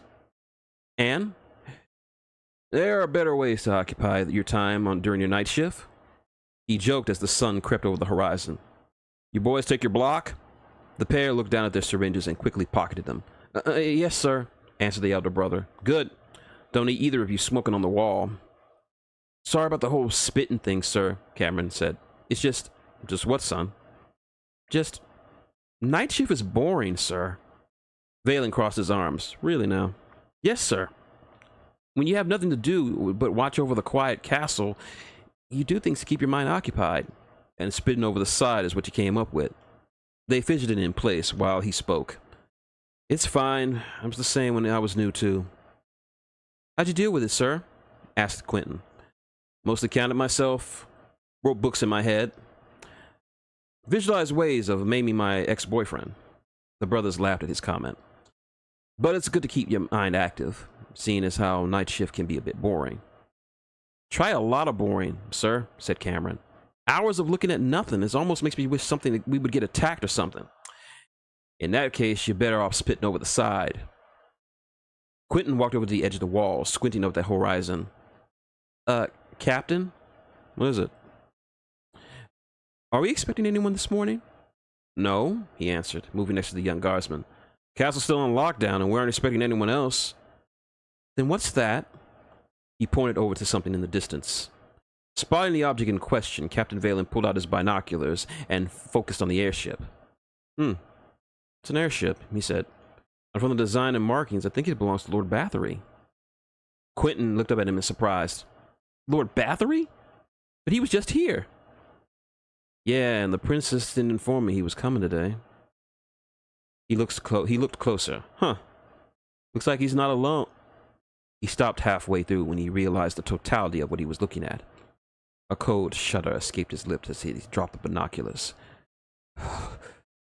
"Sound the alarm." "Sir?" "I said sound the Grogan alarm! Now!" he roared, causing the young vampire to jump in place. Quentin raced over to the nearby elevator and slammed his hand over the large red button near the lever. The quiet of the castle was shattered by an alarm screaming over the entirety of the compound. "Sir?" Cameron called out over the siren. "Worried about over boredom, kid? But things are about to get real loud."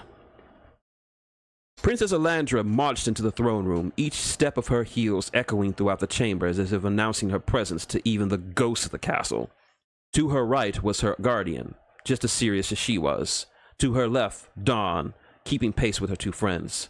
All three were alerted from their respective rooms by the alarm pressed by the wall guard.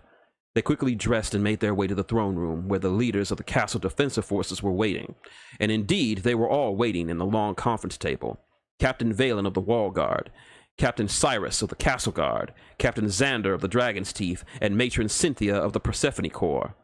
They each bowed as she entered and walked over to the table.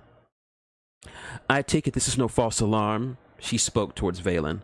"No, Highness. This is..." He stopped himself as he caught notice of Dawn's presence. "Highness, is it unwise to discuss things with the human girl here?" Dawn shot him a glare and would have told him off had the princess had not done it before her. "Her name is Dawn, and she is a very important friend of mine, so I would prefer you to refer to her by name and with the same respect you would give me. Understood?" The three captains nodded. The matron didn't need to, since she already got a healthy respect for the girl. Besides, this is no time for protocol. "Captain, report." The Valen pulled out a small device and placed it in the center of the table. With a hand wave over the top of it, a hollow image of the castle appeared. He passed his hand over it again, and an image panned over just away from the castle and a small fleet of 5 massive airships. Then he began his report. Just after sunrise, 5 airships were spotted from the northwest. Based on the design and markings, we've identified it belonging to House Bathory. There was a nervous pause as they absorbed the information. It was sobering to say at least, but not surprising. At least not to the princess and her guardian. "Have you attempted hailing them?" she asked. Valen shook his head. "We've been trying since they were spotted. No response. Either they can't reply or they won't." "How are we so sure they're coming to attack?" Dawn asked, partly for her own edification and just to confirm something for everyone else. Valen stumbled a bit, stopping himself from chastising the woman and remembering what the princess just told him. "Well, ma'am, the 4 ships around the main ship are heavy assault carriers. They can carry up to 400 troops at any given time, but they can also launch about 24 slip fighters." "Wait, they have an army?" Akira answered her. "Not necessarily. Each house has their own personal armed forces, ground troops, aircraft, navy personnel, strike teams, etc.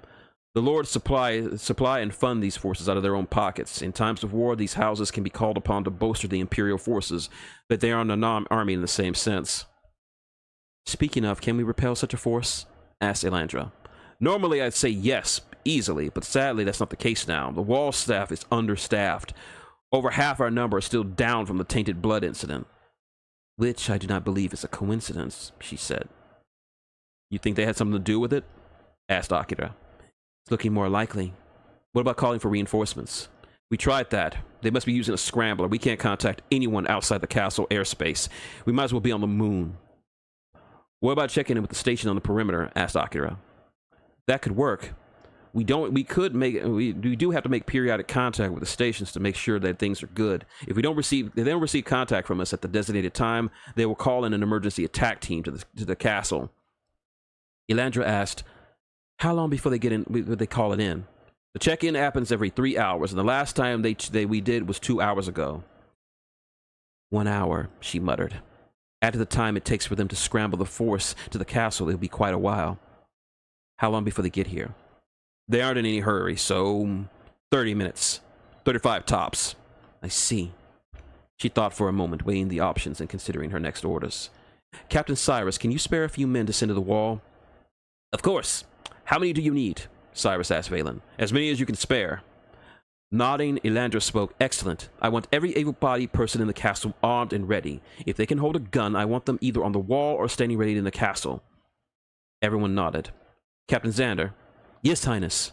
I want you to assign a special detachment of the Teeth to protect Dawn here." "Highness?" he asked, surprising both himself and Dawn. "This is no coincidence that they chose to attack now. I believe her presence here could be the prime reason for this attack. They need her for something, and I'd rather stop them from having their way." He was about to voice his concern of using the dragon's teeth in such a manner, but her sternness glare told him there was no room for negotiations. This was an absolute order. "Yes, Highness." Captain Valen turned to the oldest person in the room next to Dawn and said, "Matron, perhaps you should have some of the castle guard be assigned to watch over you and your girls." The weathered old vampire turned to him and said in a voice rich with steel-hard resolve and the grizzleness of age, "Captain, I am shocked." Shocked that you would think me and my girls would be so weak as to allow a bunch of invading bastards to take advantage of us. If they tried, they'd lose more than their lives, I tell you. They will suffer in ways that will make all seven hells seem like a picnic. So, no, we will not be needing protection, Captain. Even in the midst of this emergency, everyone still had time to smile at the proclamation of the matron, and they all knew it was clearly no bluff. As the small bits of laughter died down, the princess spoke one last time. Gentlemen, you have your orders. Do what you need to do and prepare. And one more thing. These bastards have attacked my home and want to murder my family. Please, make them regret that decision. The captains saluted their princess and began to hurry out of the throne room. Then she spoke again. Matron, a moment. The old vampire stayed behind to listen to her new orders. Your Highness, I want you to get some girls together and move my father and brother from their rooms to Orox's quarters. Interesting choice, Highness. If they want to kill my family, they're going to have to work for it. Very well. She yelled. Get your ass in here! Just then, young Mai peeked her head into the throne room and inched towards her way inside. Matron? Highness? Cynthia laughed. Always listening in when you shouldn't be. Well, you heard the princess. Get a move on. And yes, you can help move the prince. The girl merely blushed as she bowed and scurried out of the room. Well, it's about time I move these old bones of mine. Get the girls ready. She patted Elandra's hand comfortingly. Oh, don't worry, child. You family are like this castle. Strong and built to last. It will survive this.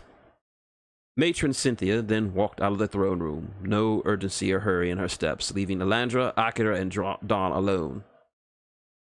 What about us? Asked Dawn. We will stay here and coordinate the defensive efforts. This is the best we can do, she said, wandering over to the window and stared out the castle, the calm of it deafening her. She had always imagined being in command of the castle, but never in a situation like this.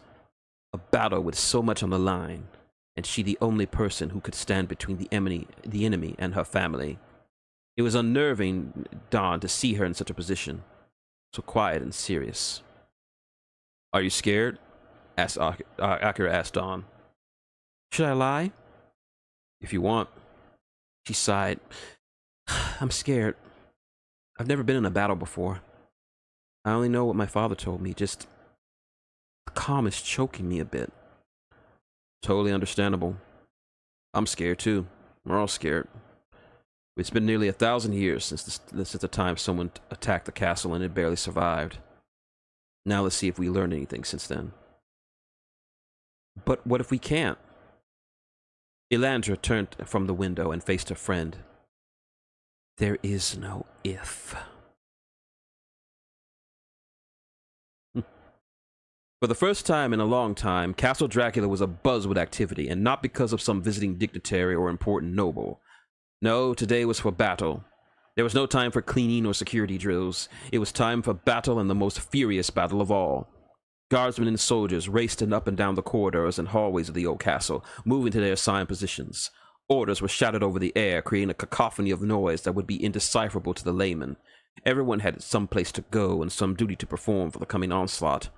Castle guardsmen scrambled to the walls, adding to the thinned forces that needed them.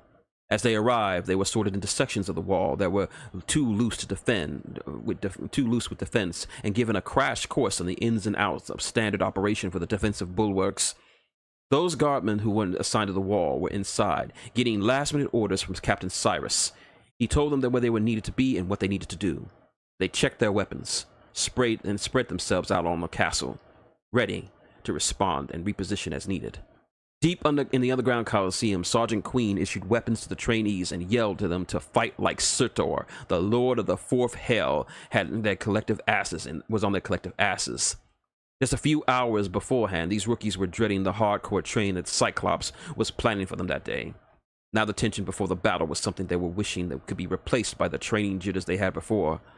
None of them thought their training would be put to the test so soon. In a secret section of the castle, not normally open to visitors, a small group of Persephones, led by the matron, carried the emperor and his heir to Olrox's quarters. May carefully held the prince's head as he transported him down the corridor leading to their destination, and just behind them were the guardians, ready to defend their lords and masters. Rupert, ever the loyal pet, followed behind them, ready to attack anything that posed a threat to his owner. And finally, standing proudly on the wall was Captain Valen, arms crossed and eyes locked on the approaching fleet, bent on unleashing hell upon them. Even as his subordinates buzzed around them, sorting men and women to their positions on the wall, he stood there as if he wanted to be the only one to stop the oncoming forces. Soon one of his lieutenants called to his attention. "Captain, all stations report ready." "Good," he said. "Raise the wall." The order issued, and deep within the bowels of the wall, a series of levers and gears began to turn. Soon the wall began to slowly rumble and grind as it began to rise itself slowly. Everyone in and along it braced themselves as the upper section slid upwards along the outside of the castle. As it did, a second section was revealed and pushed itself forward, gun ports and cannons pointed outward and taking aim. On the rim of the wall emerged 10 giant dual-barrel cannons, angling outward. When the wall finished ascending, it reached nearly halfway up the castle. "Walls raised and locked. All gun crews report green." "Good.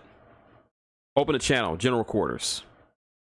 The officer patched into the communications array and gave him a thumbs up, and then he spoke. "Attention all guardsmen. This is Captain Valen. In about 6 minutes, we will be engaging in a battle against an invading forces seeming bent on breaching the walls and killing the royal family. Not since the War of Fiends nearly 1,000 years ago had this castle come under any kind of direct attack from outside forces, but this is different. This is no mere group of pirates wanting to raid and plunder the castle treasures. This is led by those we once considered our countrymen, our brethren, but no longer. With this disgusting act, they are traitors, and traitors deserve nothing but a traitor's death. You will show them no mercy, no quarter, no remorse. They stand to destroy all that we have known and loved for over a millennia, and we will not let that stand. We will fight them to the last, until our guns are dry, until our blades are broken, until our bodies are stopped breathing. We will fight. We will live up to our motto and show these bastards what it means to be wall guards. Because no matter how many come against us, one thing will never change. The wall stands! Suddenly, all the soldiers on the wall erupted into a massive chanting of the motto. The wall stands! The wall stands! The wall stands! Satisfied with the outcome, Valen closed the communications link and smiled. "That was amazing, sir," commented one of his officers. "Thanks, I pulled that one out of my ass," he spoke, "but it did the job. A motivated force can fight harder and longer than most, and that's what we need right now." "Do you think we can repel them?" "Repel them? No. Even if with the castle guard boasted up, it's still an uphill battle, but we're gonna try. We need to hold out until reinforcements get here." "That's a tall prospect, sir." "True, but that's our only hope to surviving this mess." From the bridge of the Bloody Shadow, Eric sat and watched as the site of Castle Dracula came into view. Alongside him were his compatriots and cousins, all standing ready and waiting for the battle to begin. Willis stood forward and looked through the binoculars. "They've raised the wall. Looks like they are ready for this," he sneered. "It is to be expected," commented Eric. "You didn't really expect them to just roll out the red carpet and allow us to regicide, do you think?" Captain Crow walked forward and smiled at the view before him. Alfonso saw this and said, "First time seeing the castle?" "First time outside of a holovids and images," he answered. "It's one thing to see a picture of something, but it's another thing to see it in person. Black Bart's Bay ain't got drug on this beauty." "And to think, Captain," spoke Glasses, "once this is all over, you'll be the most famous captain in the New World. The pirate who raided Castle Dracula. Heh. Not even the pirate lords would be able to stand against you. Once we're done, the pirate lords are next." Alfonso adjusted his monocle. Even pirates have ambitions, I suppose." Eric rose from his seat, walking towards it, joining the others in watching the castle's form growing closer. Second thoughts, cousin. Eric shook his head. Just admiring the view. I've always loved coming to this place, absorbing its grandeur, marveling at the very pinnacle of our collective genius. I've longed to come here as its master. And now, I feel sadness, knowing that in order to possess her, I must break her like a wild horse. And while I don't relish the idea of killing loyal men and women just doing their duties as loyal citizens and soldiers of the Empire, it is a necessary evil. He took a deep breath. No point in stalling any longer. Cousin, deploy the slip fighters, first 3 wings. Yes, cousin. Alfonso switched on the communicator. This is the Shadow, all wings 1 through 3. Deploy! The underhatches of the carriages slid open, and a total of 40 white slip fighters dropped from the air and flew forward in a forward arc formation, ahead of the main ships. In their current speed, they would reach the castle walls far ahead of the carriers. Wings 1 to 3 have been deployed, said Alfonso. Inform the fighters when they're in range to begin their attack runs. Alfonso delivered the orders to the fighters, their rotary machines jutting forward and readying themselves. The missiles of their wings hummed alive as their pirates began arm them for battle. They were a minute from getting within range. Captain Valen lowered his binoculars after seeing the slip fighters being deployed. Damn, he cursed. They're coming in fast. Order, sir? Tell all gunnery ports and free shooters to lead their shots. Slip fighters aren't easy to shoot down, so aim ahead of their path and hope for hits. What about bombs? It won't do too much. Slip fighters are made for speed and maneuverability. They can't catch big payloads, but what they do they can't carry big payloads, but what they can carry is do some damage. So be alert. Yes, sir. Contact firing turrets 1 through 8. They'll be in range within those before those bastards can open fire.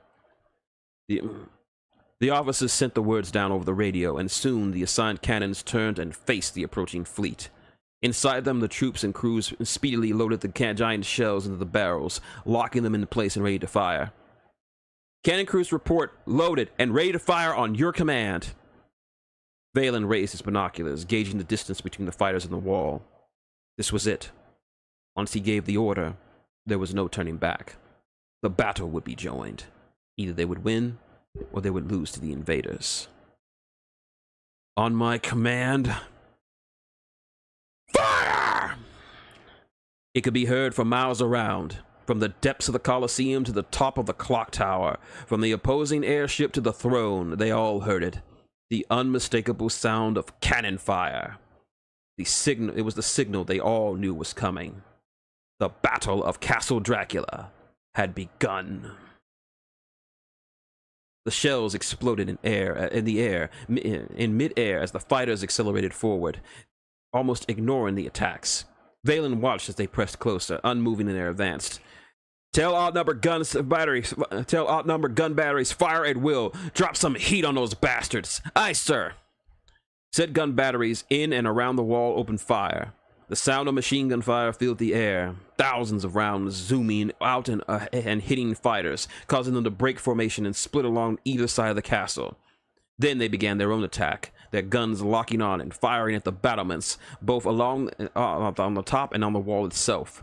Shouts of indignation and battle frenzy were all that were heard inside of the walls as empty shell casings rained on the floor. The heat was nearly unbearable, but no one was complaining. There were other things to worry about than mere comfort. On top of the wall, the heavy gunners fired furiously at the fighters, swerving and turning as they gained and lost targets by the second. Anyone who wasn't working on the crews were themselves firing assault rifles, aiding in the swarm of metal in the air. The slip fighters were just not flying targets. As they circled the walls, they unleashed their own torrent of gunfire on the defenders. Many unassigned guardsmen fell to the floor from shrapnel and bullet wounds, others taking cover behind stone basements. Soon the screams of pain from the wounded added to the soundtrack of battle. The wounded were either treated on the site or taken to the wall for further treatment. Captain Valen stood firm, even as he was pelted with debris. Order the forward cannons to fire upon the carriers. What about the fighters, sir? Yelled his communications officer. No point. They're too fast and too close to the castle to get a hit. Besides, this can't be all their fighters. They probably have more. I want to keep them on the defensive. Sir, those carriers out of range. We'll never hit them. We don't need to hit them. We just have to make it hard for them to get any more fighters into the mix. He smiled as another fighter was shot down. Get on it! Yes, sir! The cannons unleashed another wave of shells towards the carrier. Even though they weren't being hit, the shock waves of the explosion were enough to shake the vessels. On the flagship, the cousins watched the battle unfold before them. It seems their cannons are focused on us now, said Alfonso. Trying to prevent us from launching another wave of fighters. Very clever, Captain Valen, but not clever enough. Willis, status of the fighters. Willis looked through the hollow screen of the control panel. About 26% of our fighters are now down or damaged. That should be enough. Have Wing 3 begin a bombing run on those forward cannons. If we can disable at least one of them, it will give us room to launch another wave. Gotcha. Willis transmitted the order, and the wing, consisting of now 10 fighters, formed up and flew around in front of the castle. Valen was right about his early assessment of the fighters. They didn't have bigger payloads, but they did have payloads, enough to do some serious damage. They buzzed around one of the cannons and launched their missiles, 2 each. The yells of surprise and pain rang out in the upper section of the wall, were bombarded with explosions. Valen and his officers were blown off their feet, smoke and dust blanketing the area. The captain coughed roughly as he struggled to his feet. He hissed a bit. He looked down at his hand. He saw a large piece of stone stabbing right through it. Captain! One of his officers called out. He ran over to him and helped him sit up. You okay? Just a bit dazed. A squad of combat medics appeared and began to tend to the group. One of them began to treat his hand. Captain, stay still, she said. Don't have time. Get some anti-guns over here! He barked to anyone within earshot. He looked down and caught sight of a single slip fighter diving on their position. Everyone get down! Using his good hand, he drew his pistol and took aim. In the shot of all shots, he fired and killed the pilot with a single bullet. His fighter, now lacking a pilot, spun out and collided with the wall directly in front of Valen's group. The crashing plane burst into flames, throwing Valen backwards and over the wall. Thinking fast, he let go of his gun and dug his fingers into the stone, stopping his fall. He groaned in frustration and agony. Blood flowed from his face from a large laceration over his eyebrow. He could make out smoke and flames coming from the top. The wall shuddered, presumably from more bomb attacks. He couldn't climb up, not with an injured hand. He was about to consider sliding all the way down to the base of the wall and trying to make his way back up when he spotted a rope being lowered down to it. Grab it, Captain! He couldn't make out who it was exactly due to his impaired vision, but he could tell that was one of the castle guardsmen. With his hands either occupied or out of commission, Valen bit the rope with his fangs, digging deep into the fibers. Confident that he could support his weight, he let go of the wall and quickly grabbed the rope. Pull me up! He yelled through his teeth. The guardsmen began to haul him up dozens of feet back to the top. They pulled him up and over until he could sit down. Immediately, a medic was on him, treating his wounds, despite him trying to wave him off. Where's my comms officer? One of the guardsmen shook his head in response. Captain Valen cursed himself, nearly slamming his wounded hand on the ground. Someone get a hold of a radio! There was no time for mourning. He had to regain control of the defenses. Every second that he wasn't issuing orders, the farther the battle would slip from him. There was another massive shudder. Valen scrambled to his feet and looked over the wall. There were craters and blast impacts across the stone facade. There were still gun ports firing, but bombs, as few as they were taking their toll. Damn it all to the hells! He caught sight of one of the cannons. It was belching black smoke, but more importantly, it wasn't firing. We lost one! Damn! Sir! He ran up and handed him a radio. He nodded before yelling his orders. We lost Cannon 6! Repeat! We have lost Cannon 6! I need an attachment to Cannon 6 now!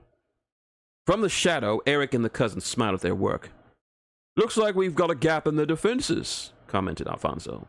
That we do. Launch the second wave. It's time we punch a hole in the wall. I'm guessing we're going to hit that broken cannon to make a hole, asked Crow. No, Captain, they'll be expecting such a tastic and boasted their defenses around that area to compensate. We need to hit somewhere else.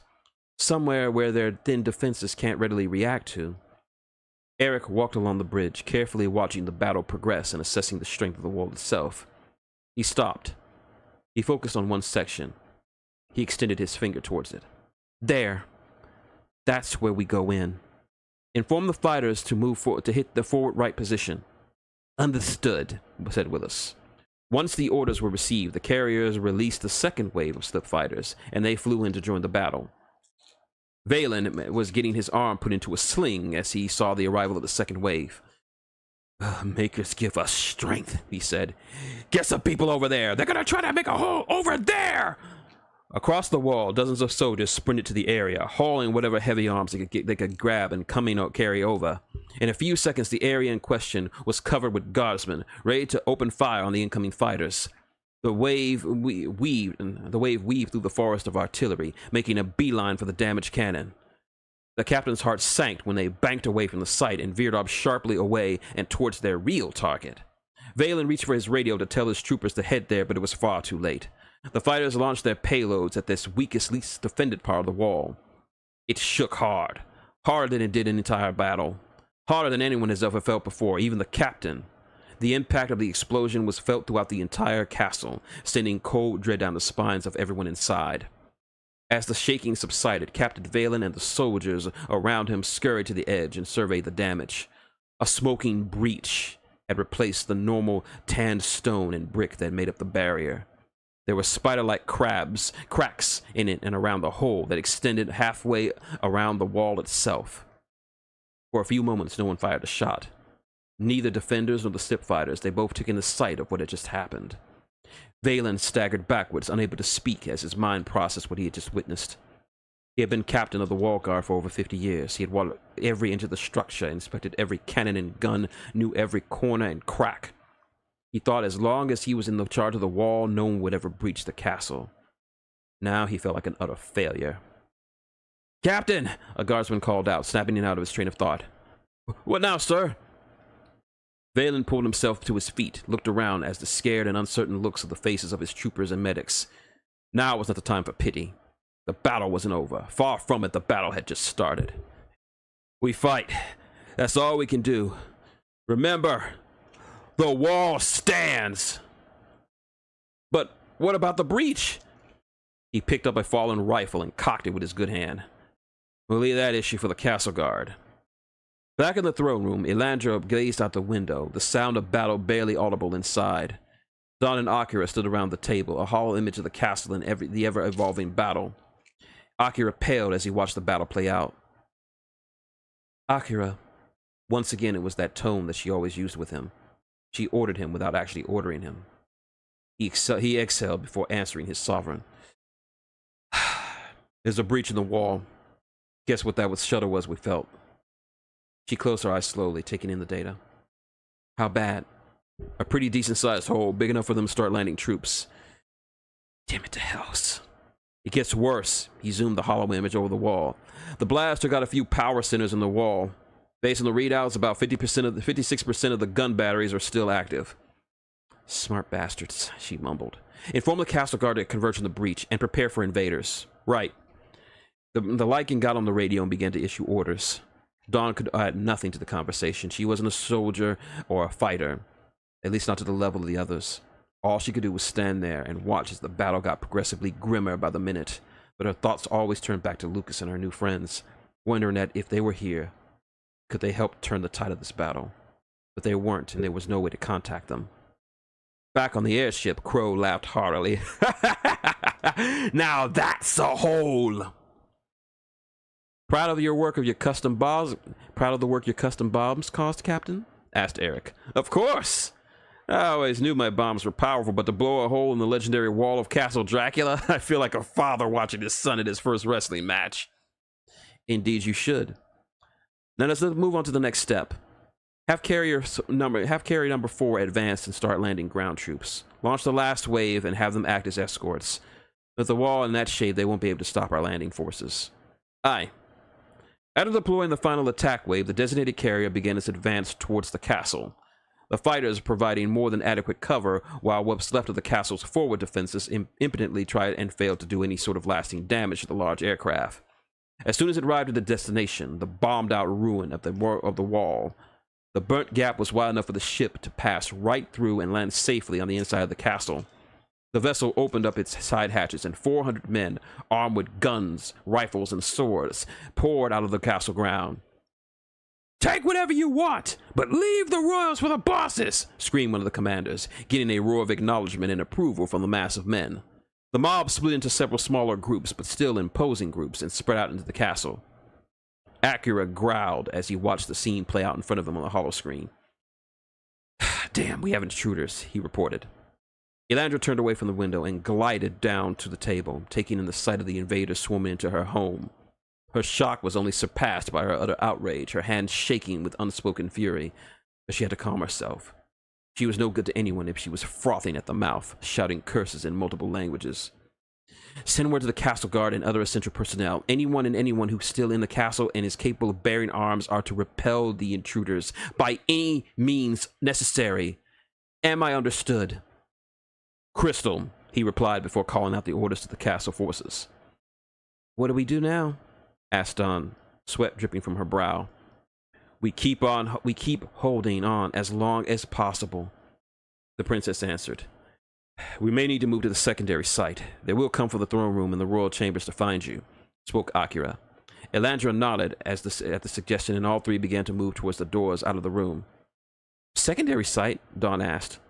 "The Colosseum," answered the Guardian. "Specifically a safe room in one of the lower chambers. Only the royals, myself, and the Sarge know it even exists. It's the best place for her right now." "Lead the way." Upon exiting the room, a group of 5 vampires, members of the Dragon's Teeth, stood at attention and saluted the party. "Highness," spoke one of them. "I take it you are the detachment for my friend here?" spoke Elandra. He nodded. "We were assigned by the captain personally." He turned to Dawn. "Madam, since you are a friend of Her Highness, we shall treat you as if you were royalty. We 5 will guard you with our lives." The human was slightly taken aback by their proclamation. She wasn't used to such treatment or such dedication. "I hope it won't go that far, but thank you nonetheless." The 5 took positions around the group as they descended the staircase to the nearest teleporter. Just before Akira entered, another of the vampires spoke. "Sorry, sir, it's out of order." "What? How?" "The attack on the wall damaged the power grid. We tried porting up here, but it wouldn't go. We heard from maintenance that most of the teleporters in the castle were either malfunctioning or not working at all." "Damn it." "Where's the nearest functioning one?" The leader answered. "It's the one we took to get here, sir. It's quite a distance away." No point in complaining. "Let's move!" The group began their hurried march towards the teleporter and potential salvation, but even as high as they were, they could hear the sounds of yelling and gunfire erupted through the castle. In the red waiting room that led to the dance hall, the pirates began to ransack everything they could find. They met with very little resistance in the form of several cooks and kitchen staff, all armed with makeshift weapons. Most of them were killed. Others fled for their lives. Bunch of gits," one of them spat. "Didn't even put up a decent scrap. Damn royals and their lot." "Use is right," another answered, looking at himself in a shiny bit of silverware. "These damn tossers can't even give a go-round." "Aye, and if we was lucky, we have a round with that there princess." "Oi!" shouted the first captain. "Use her's the captain. We ain't supposed to be poking that there princess. Let's till the boss man have his go." "Just smartin'. Didn't mean nothing by it, swabby." "'S all right. Come on now, lads. Let's see what they's gotten in that there dance room." The pirates shouted in a chorus of avarice as they began to move into the dance hall itself. The ignorant pirates marveled at the display of grandeur around them. It was clearly nice. It was certainly nicer than they had ever seen in their careers as pirates. "Too right. Look at this place." "I sees you, my friend. We're gonna need a couple of lads to get them off them hangers down." "Let me at 'em. I wants a jewel or two." "Attention!" The group's gaze turned upward as the figure of Sergeant Queen standing over them, all with a ready from a nearby balcony. His arms crossed and his single eye glared down at the assembled intruders. His glower was so intense it was like he was trying to light them ablaze in the flames of his ire. But the pirates were not shaken.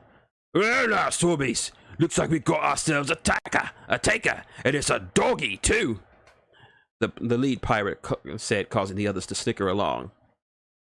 I don't speak your gutter language. The lead pirate spoke again in commons. Well now, you must be quite bold to show up like this by yourself.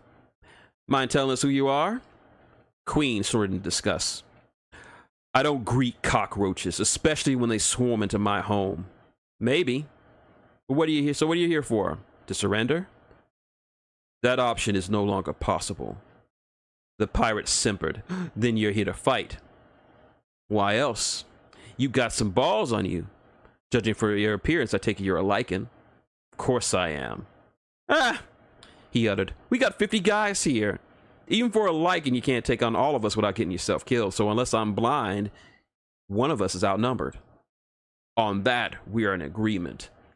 The sergeant snapped his fingers, and in an instant, dozens upon dozens of his trainees erupted from the halls, corridors, and balconies all over the dance floor, the dance hall. And just like that, the confidence of the pirates died like a deer being eaten by a panther. They were utterly surrounded, the trainees leveling their rifles at the pirates below. One of us is outnumbered. The lead pirate gulped visibly as if with a reversal of fortune before him. He took a breath before speaking. All right, swabs, they got us. Lay them down. One by one, each pirate laid down their arms to the floor and raised their hands. We surrender. You must be as deaf as you are dumb, said Sergeant Queen. What's that supposed to mean? I told you before, and I will tell you again. That option is no longer possible. Take aim, he ordered. The assembled forces took aim and locked their guns. The pirates felt fear for the first time since they came to the Empire. The fear of utterly being annihilated. But... My name is Sergeant Roger Queen, master trainer of all forces within Castle Dracula. When you get to one of the hells, tell them I sent you. They'll point you to the line. And tell the devil of the fourth hell he owes me 100 dracs. He'll know why. The lead pirate began to weep openly as he knew what was coming. Fire! The forces unleashed a torrent of gunfire on the pirates. Soon, some tried in vain to grab one of their weapons from the floor, but found their hands were obliterated before they could even touch the metal of their guns. Others tried to run, but the impact rounds of the trainees found their marks, tearing through their flesh with supernatural efficiency. Queen raised his hand. Cease fire! And like that, it was over. All 40 pirates lay dead on the floor, the amber floor of the dance hall. He snarled. Queen danced on that floor many a times with his wife. He felt sickened that the blood of pirates stained it, and made a mental note to how he would personally clean up that blood himself once the battle was over. Sir, was that really necessary? Asked one of the trainees next to him. We could have taken them prisoner and gotten some information out of them. Queen eyed the trainee long and hard, almost as if he was about to chastise him for asking for such a question. He started to feel the pressure and said, I'm sorry, sir, I was out of line. No, you were right to ask that question. Queen then turned to the rest of the trainees. Trainee Steward had a valid question just now. Could we have taken them prisoner? The short answer, no. We have neither the time nor the resources to contain these men, but there is another reason. Men, this is what it means to guard the castle, to oppose any threat to the royal family and by extension the castle itself. They came here with the intention of violating everything that we stand to protect. They trespass on our nation, they attack our citizens, they break our walls and stain the ground with their greed. The moment they set foot in this castle, their lives became forfeit. Our princess ordered us to repel these bastards with any force we deem necessary. We do not bargain, we do not negotiate, and we do not take prisoners. Not today. The only choice they have right now is they want to die by our bullets or by our blades. The elder Lycan leapt down on the floor and looked around at his men and women, all of whom watching him with reverence. Come. They came at us with deadly force. Thus we will respond with deadlier force. The trainees broke out into a fury of cheers and shouts after his speech. Soon all of them were on the floor and marching out behind their master trainer as they began their counterattack against the enemy forces. A lone Persephone ran through the inner quarters, terror pouring out of her like sweat off her brow. Behind her, a mass of lecherous pirates, all calling at her with deadly lust. They'd been in their eyes. She had been caught outside the area after checking on the Emperor, but thankfully they didn't see where she was coming from. Once they saw her, their vile instincts took hold of them as they engaged in pursuit of the poor girl. Now she only had one place left to go, the rest area for the Persephones. She sprinted out of the large room and shut the double doors behind her, but it was far too late. The group of 30 pirates kicked their way in, startling the maids in and around the room. The area went deathly quiet, save for the whimpers of the frightened ladies. "Looks like we hit the jackpot, boys," spoke the leader, the group drooling over the fresh young maids, rubbing themselves in preparation for the debauchery that was to come. "Now, what can I do for you today, boys?" The voice belonged to the matron, sitting in front of them all in a rocking chair, the very picture of elderly serenity. The young maid crying into her lap, muttering apologies for leading them here. "Damn, you are one old bitch," he said. "Of course I am. Everyone gets old. It's a fact of life. So what can I do for you, young gentlemen?" "Well, in case you haven't noticed, this whole castle's under siege by us," he motioned to the group. "Our orders were to just pillage and rape as much as we want, so long as the princess isn't harmed. And since we did a lot of the first, we're here to do some of the second one." Some of the girls gasped at his statement. Others broke down in tears, knowing that they would be violated if something didn't happen to prevent it. Surprisingly, the matron chuckled at us. "Oh my, so full of energy and vigor. Makes me long for my youth in a way, but I'm afraid I can't let you do that." "And why is that?" "These are my girls. I'm in charge of them.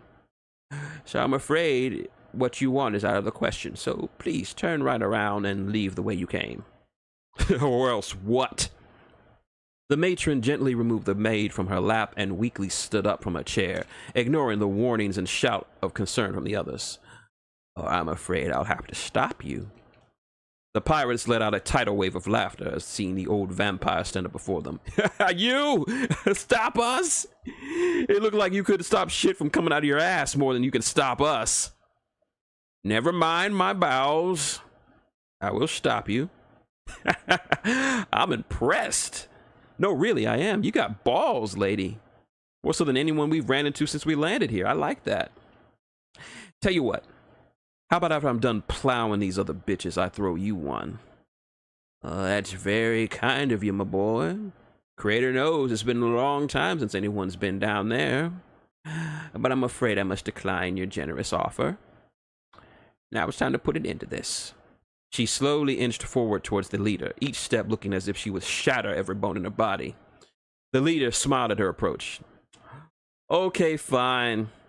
Out of respect for you, lady, I'll give you a free shot." He extended his arms outward, completely exposing his front. Again, your generosity knows no limits. Are you sure you want this?" "I think I can take it," he said, grinning all the way. "Very well. If you're ready." He didn't see her move. He didn't see her move at all. He felt no pain or discomfort. He was standing there, waiting for her to move. It was only when he looked at her hand that he noticed that something was wrong. In her hand was a large lump of bloody flesh, dripping fresh blood on the floor. He was about to ask where she got that from when he looked down and got his answer. A massive massing gap stood where his right side should have been.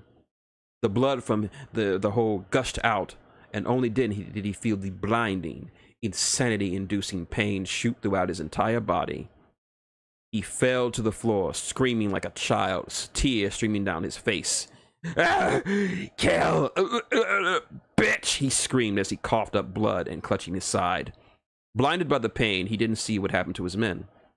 Like birds of prey, the maids swiftly descended upon the pirates, large dagger-like needles in their hands. They stabbed at either their hands or their hearts, killing the poor fools with ruthlessness, skillfulness. They were not leaving wounded, only corpses. Ah, damn, I hate getting old, said the matron, examining the handful of bloody meat in her hand. Was a time I could take out a person's liver in one clean chunk. Now all I get are pieces. Oh well. Suppose part of a liver is better than nothing, she said, glancing down at the leader, pointing and trying to speak with a mouthful of blood. You young fool. You thought you could come here and take what you wanted and leave with spoils? That was a costly error on your part. You won't be leaving with treasure. You won't be leaving with pirate glory. You certainly won't be leaving here with the innocence of my girls. In fact, you won't be leaving. Period. Whatever response he had, he took with him to the other side as he bled to death in front of the old vampire. The matron looked at the others. All the pirates were dead, not a single one getting a shot off before dying. Standing before them was the Persephone Corps, blood-stained needles in their hands and cold, impassive looks on their faces. The predators had become the prey. Or were they prey at all to begin with? Matron? Did I do okay? Said the maid who led the pirates there in the first place, her face tear-free. Ah, yes, my dear, you did splendidly, she answered, patting her gory hand. I know it was a lot to ask of you to lure some of them here, but I know you could do it. Make this old woman proud, all of you. The maid smiled at their leader and mother figure, pleased that they made her proud. So what must he do now? The old vampire walked back to her chair, fragility all but gone, and sat down. That's simple. There's a lot of trash in this castle, and as the Persephone Corps, we do as we always do. Tidy up. The maids faced Cynthia and gave a respectful bow before taking off out of the room at blinding speed and murderous intentions upon their intruders, leaving her all alone, rocking in her chair. To be young again. Eric watched as the landings took place at a steady pace. The remains of the forward wall defenses offered little resistance in the way of resistance. Everything was going as planned. Castle groups reporting, spoke Avanzo. They're experiencing much heavier resistance than expected, but they're advancing farther into the castle structure. It's to be expected, said Eric. The castle forces will fight harder than most, given the circumstances. Still, the wall will need more support. So have the remaining wings continue to harass what's left of the personnel on the wall. And what of us? We will move in once the castle forces have been eliminated or otherwise occupied.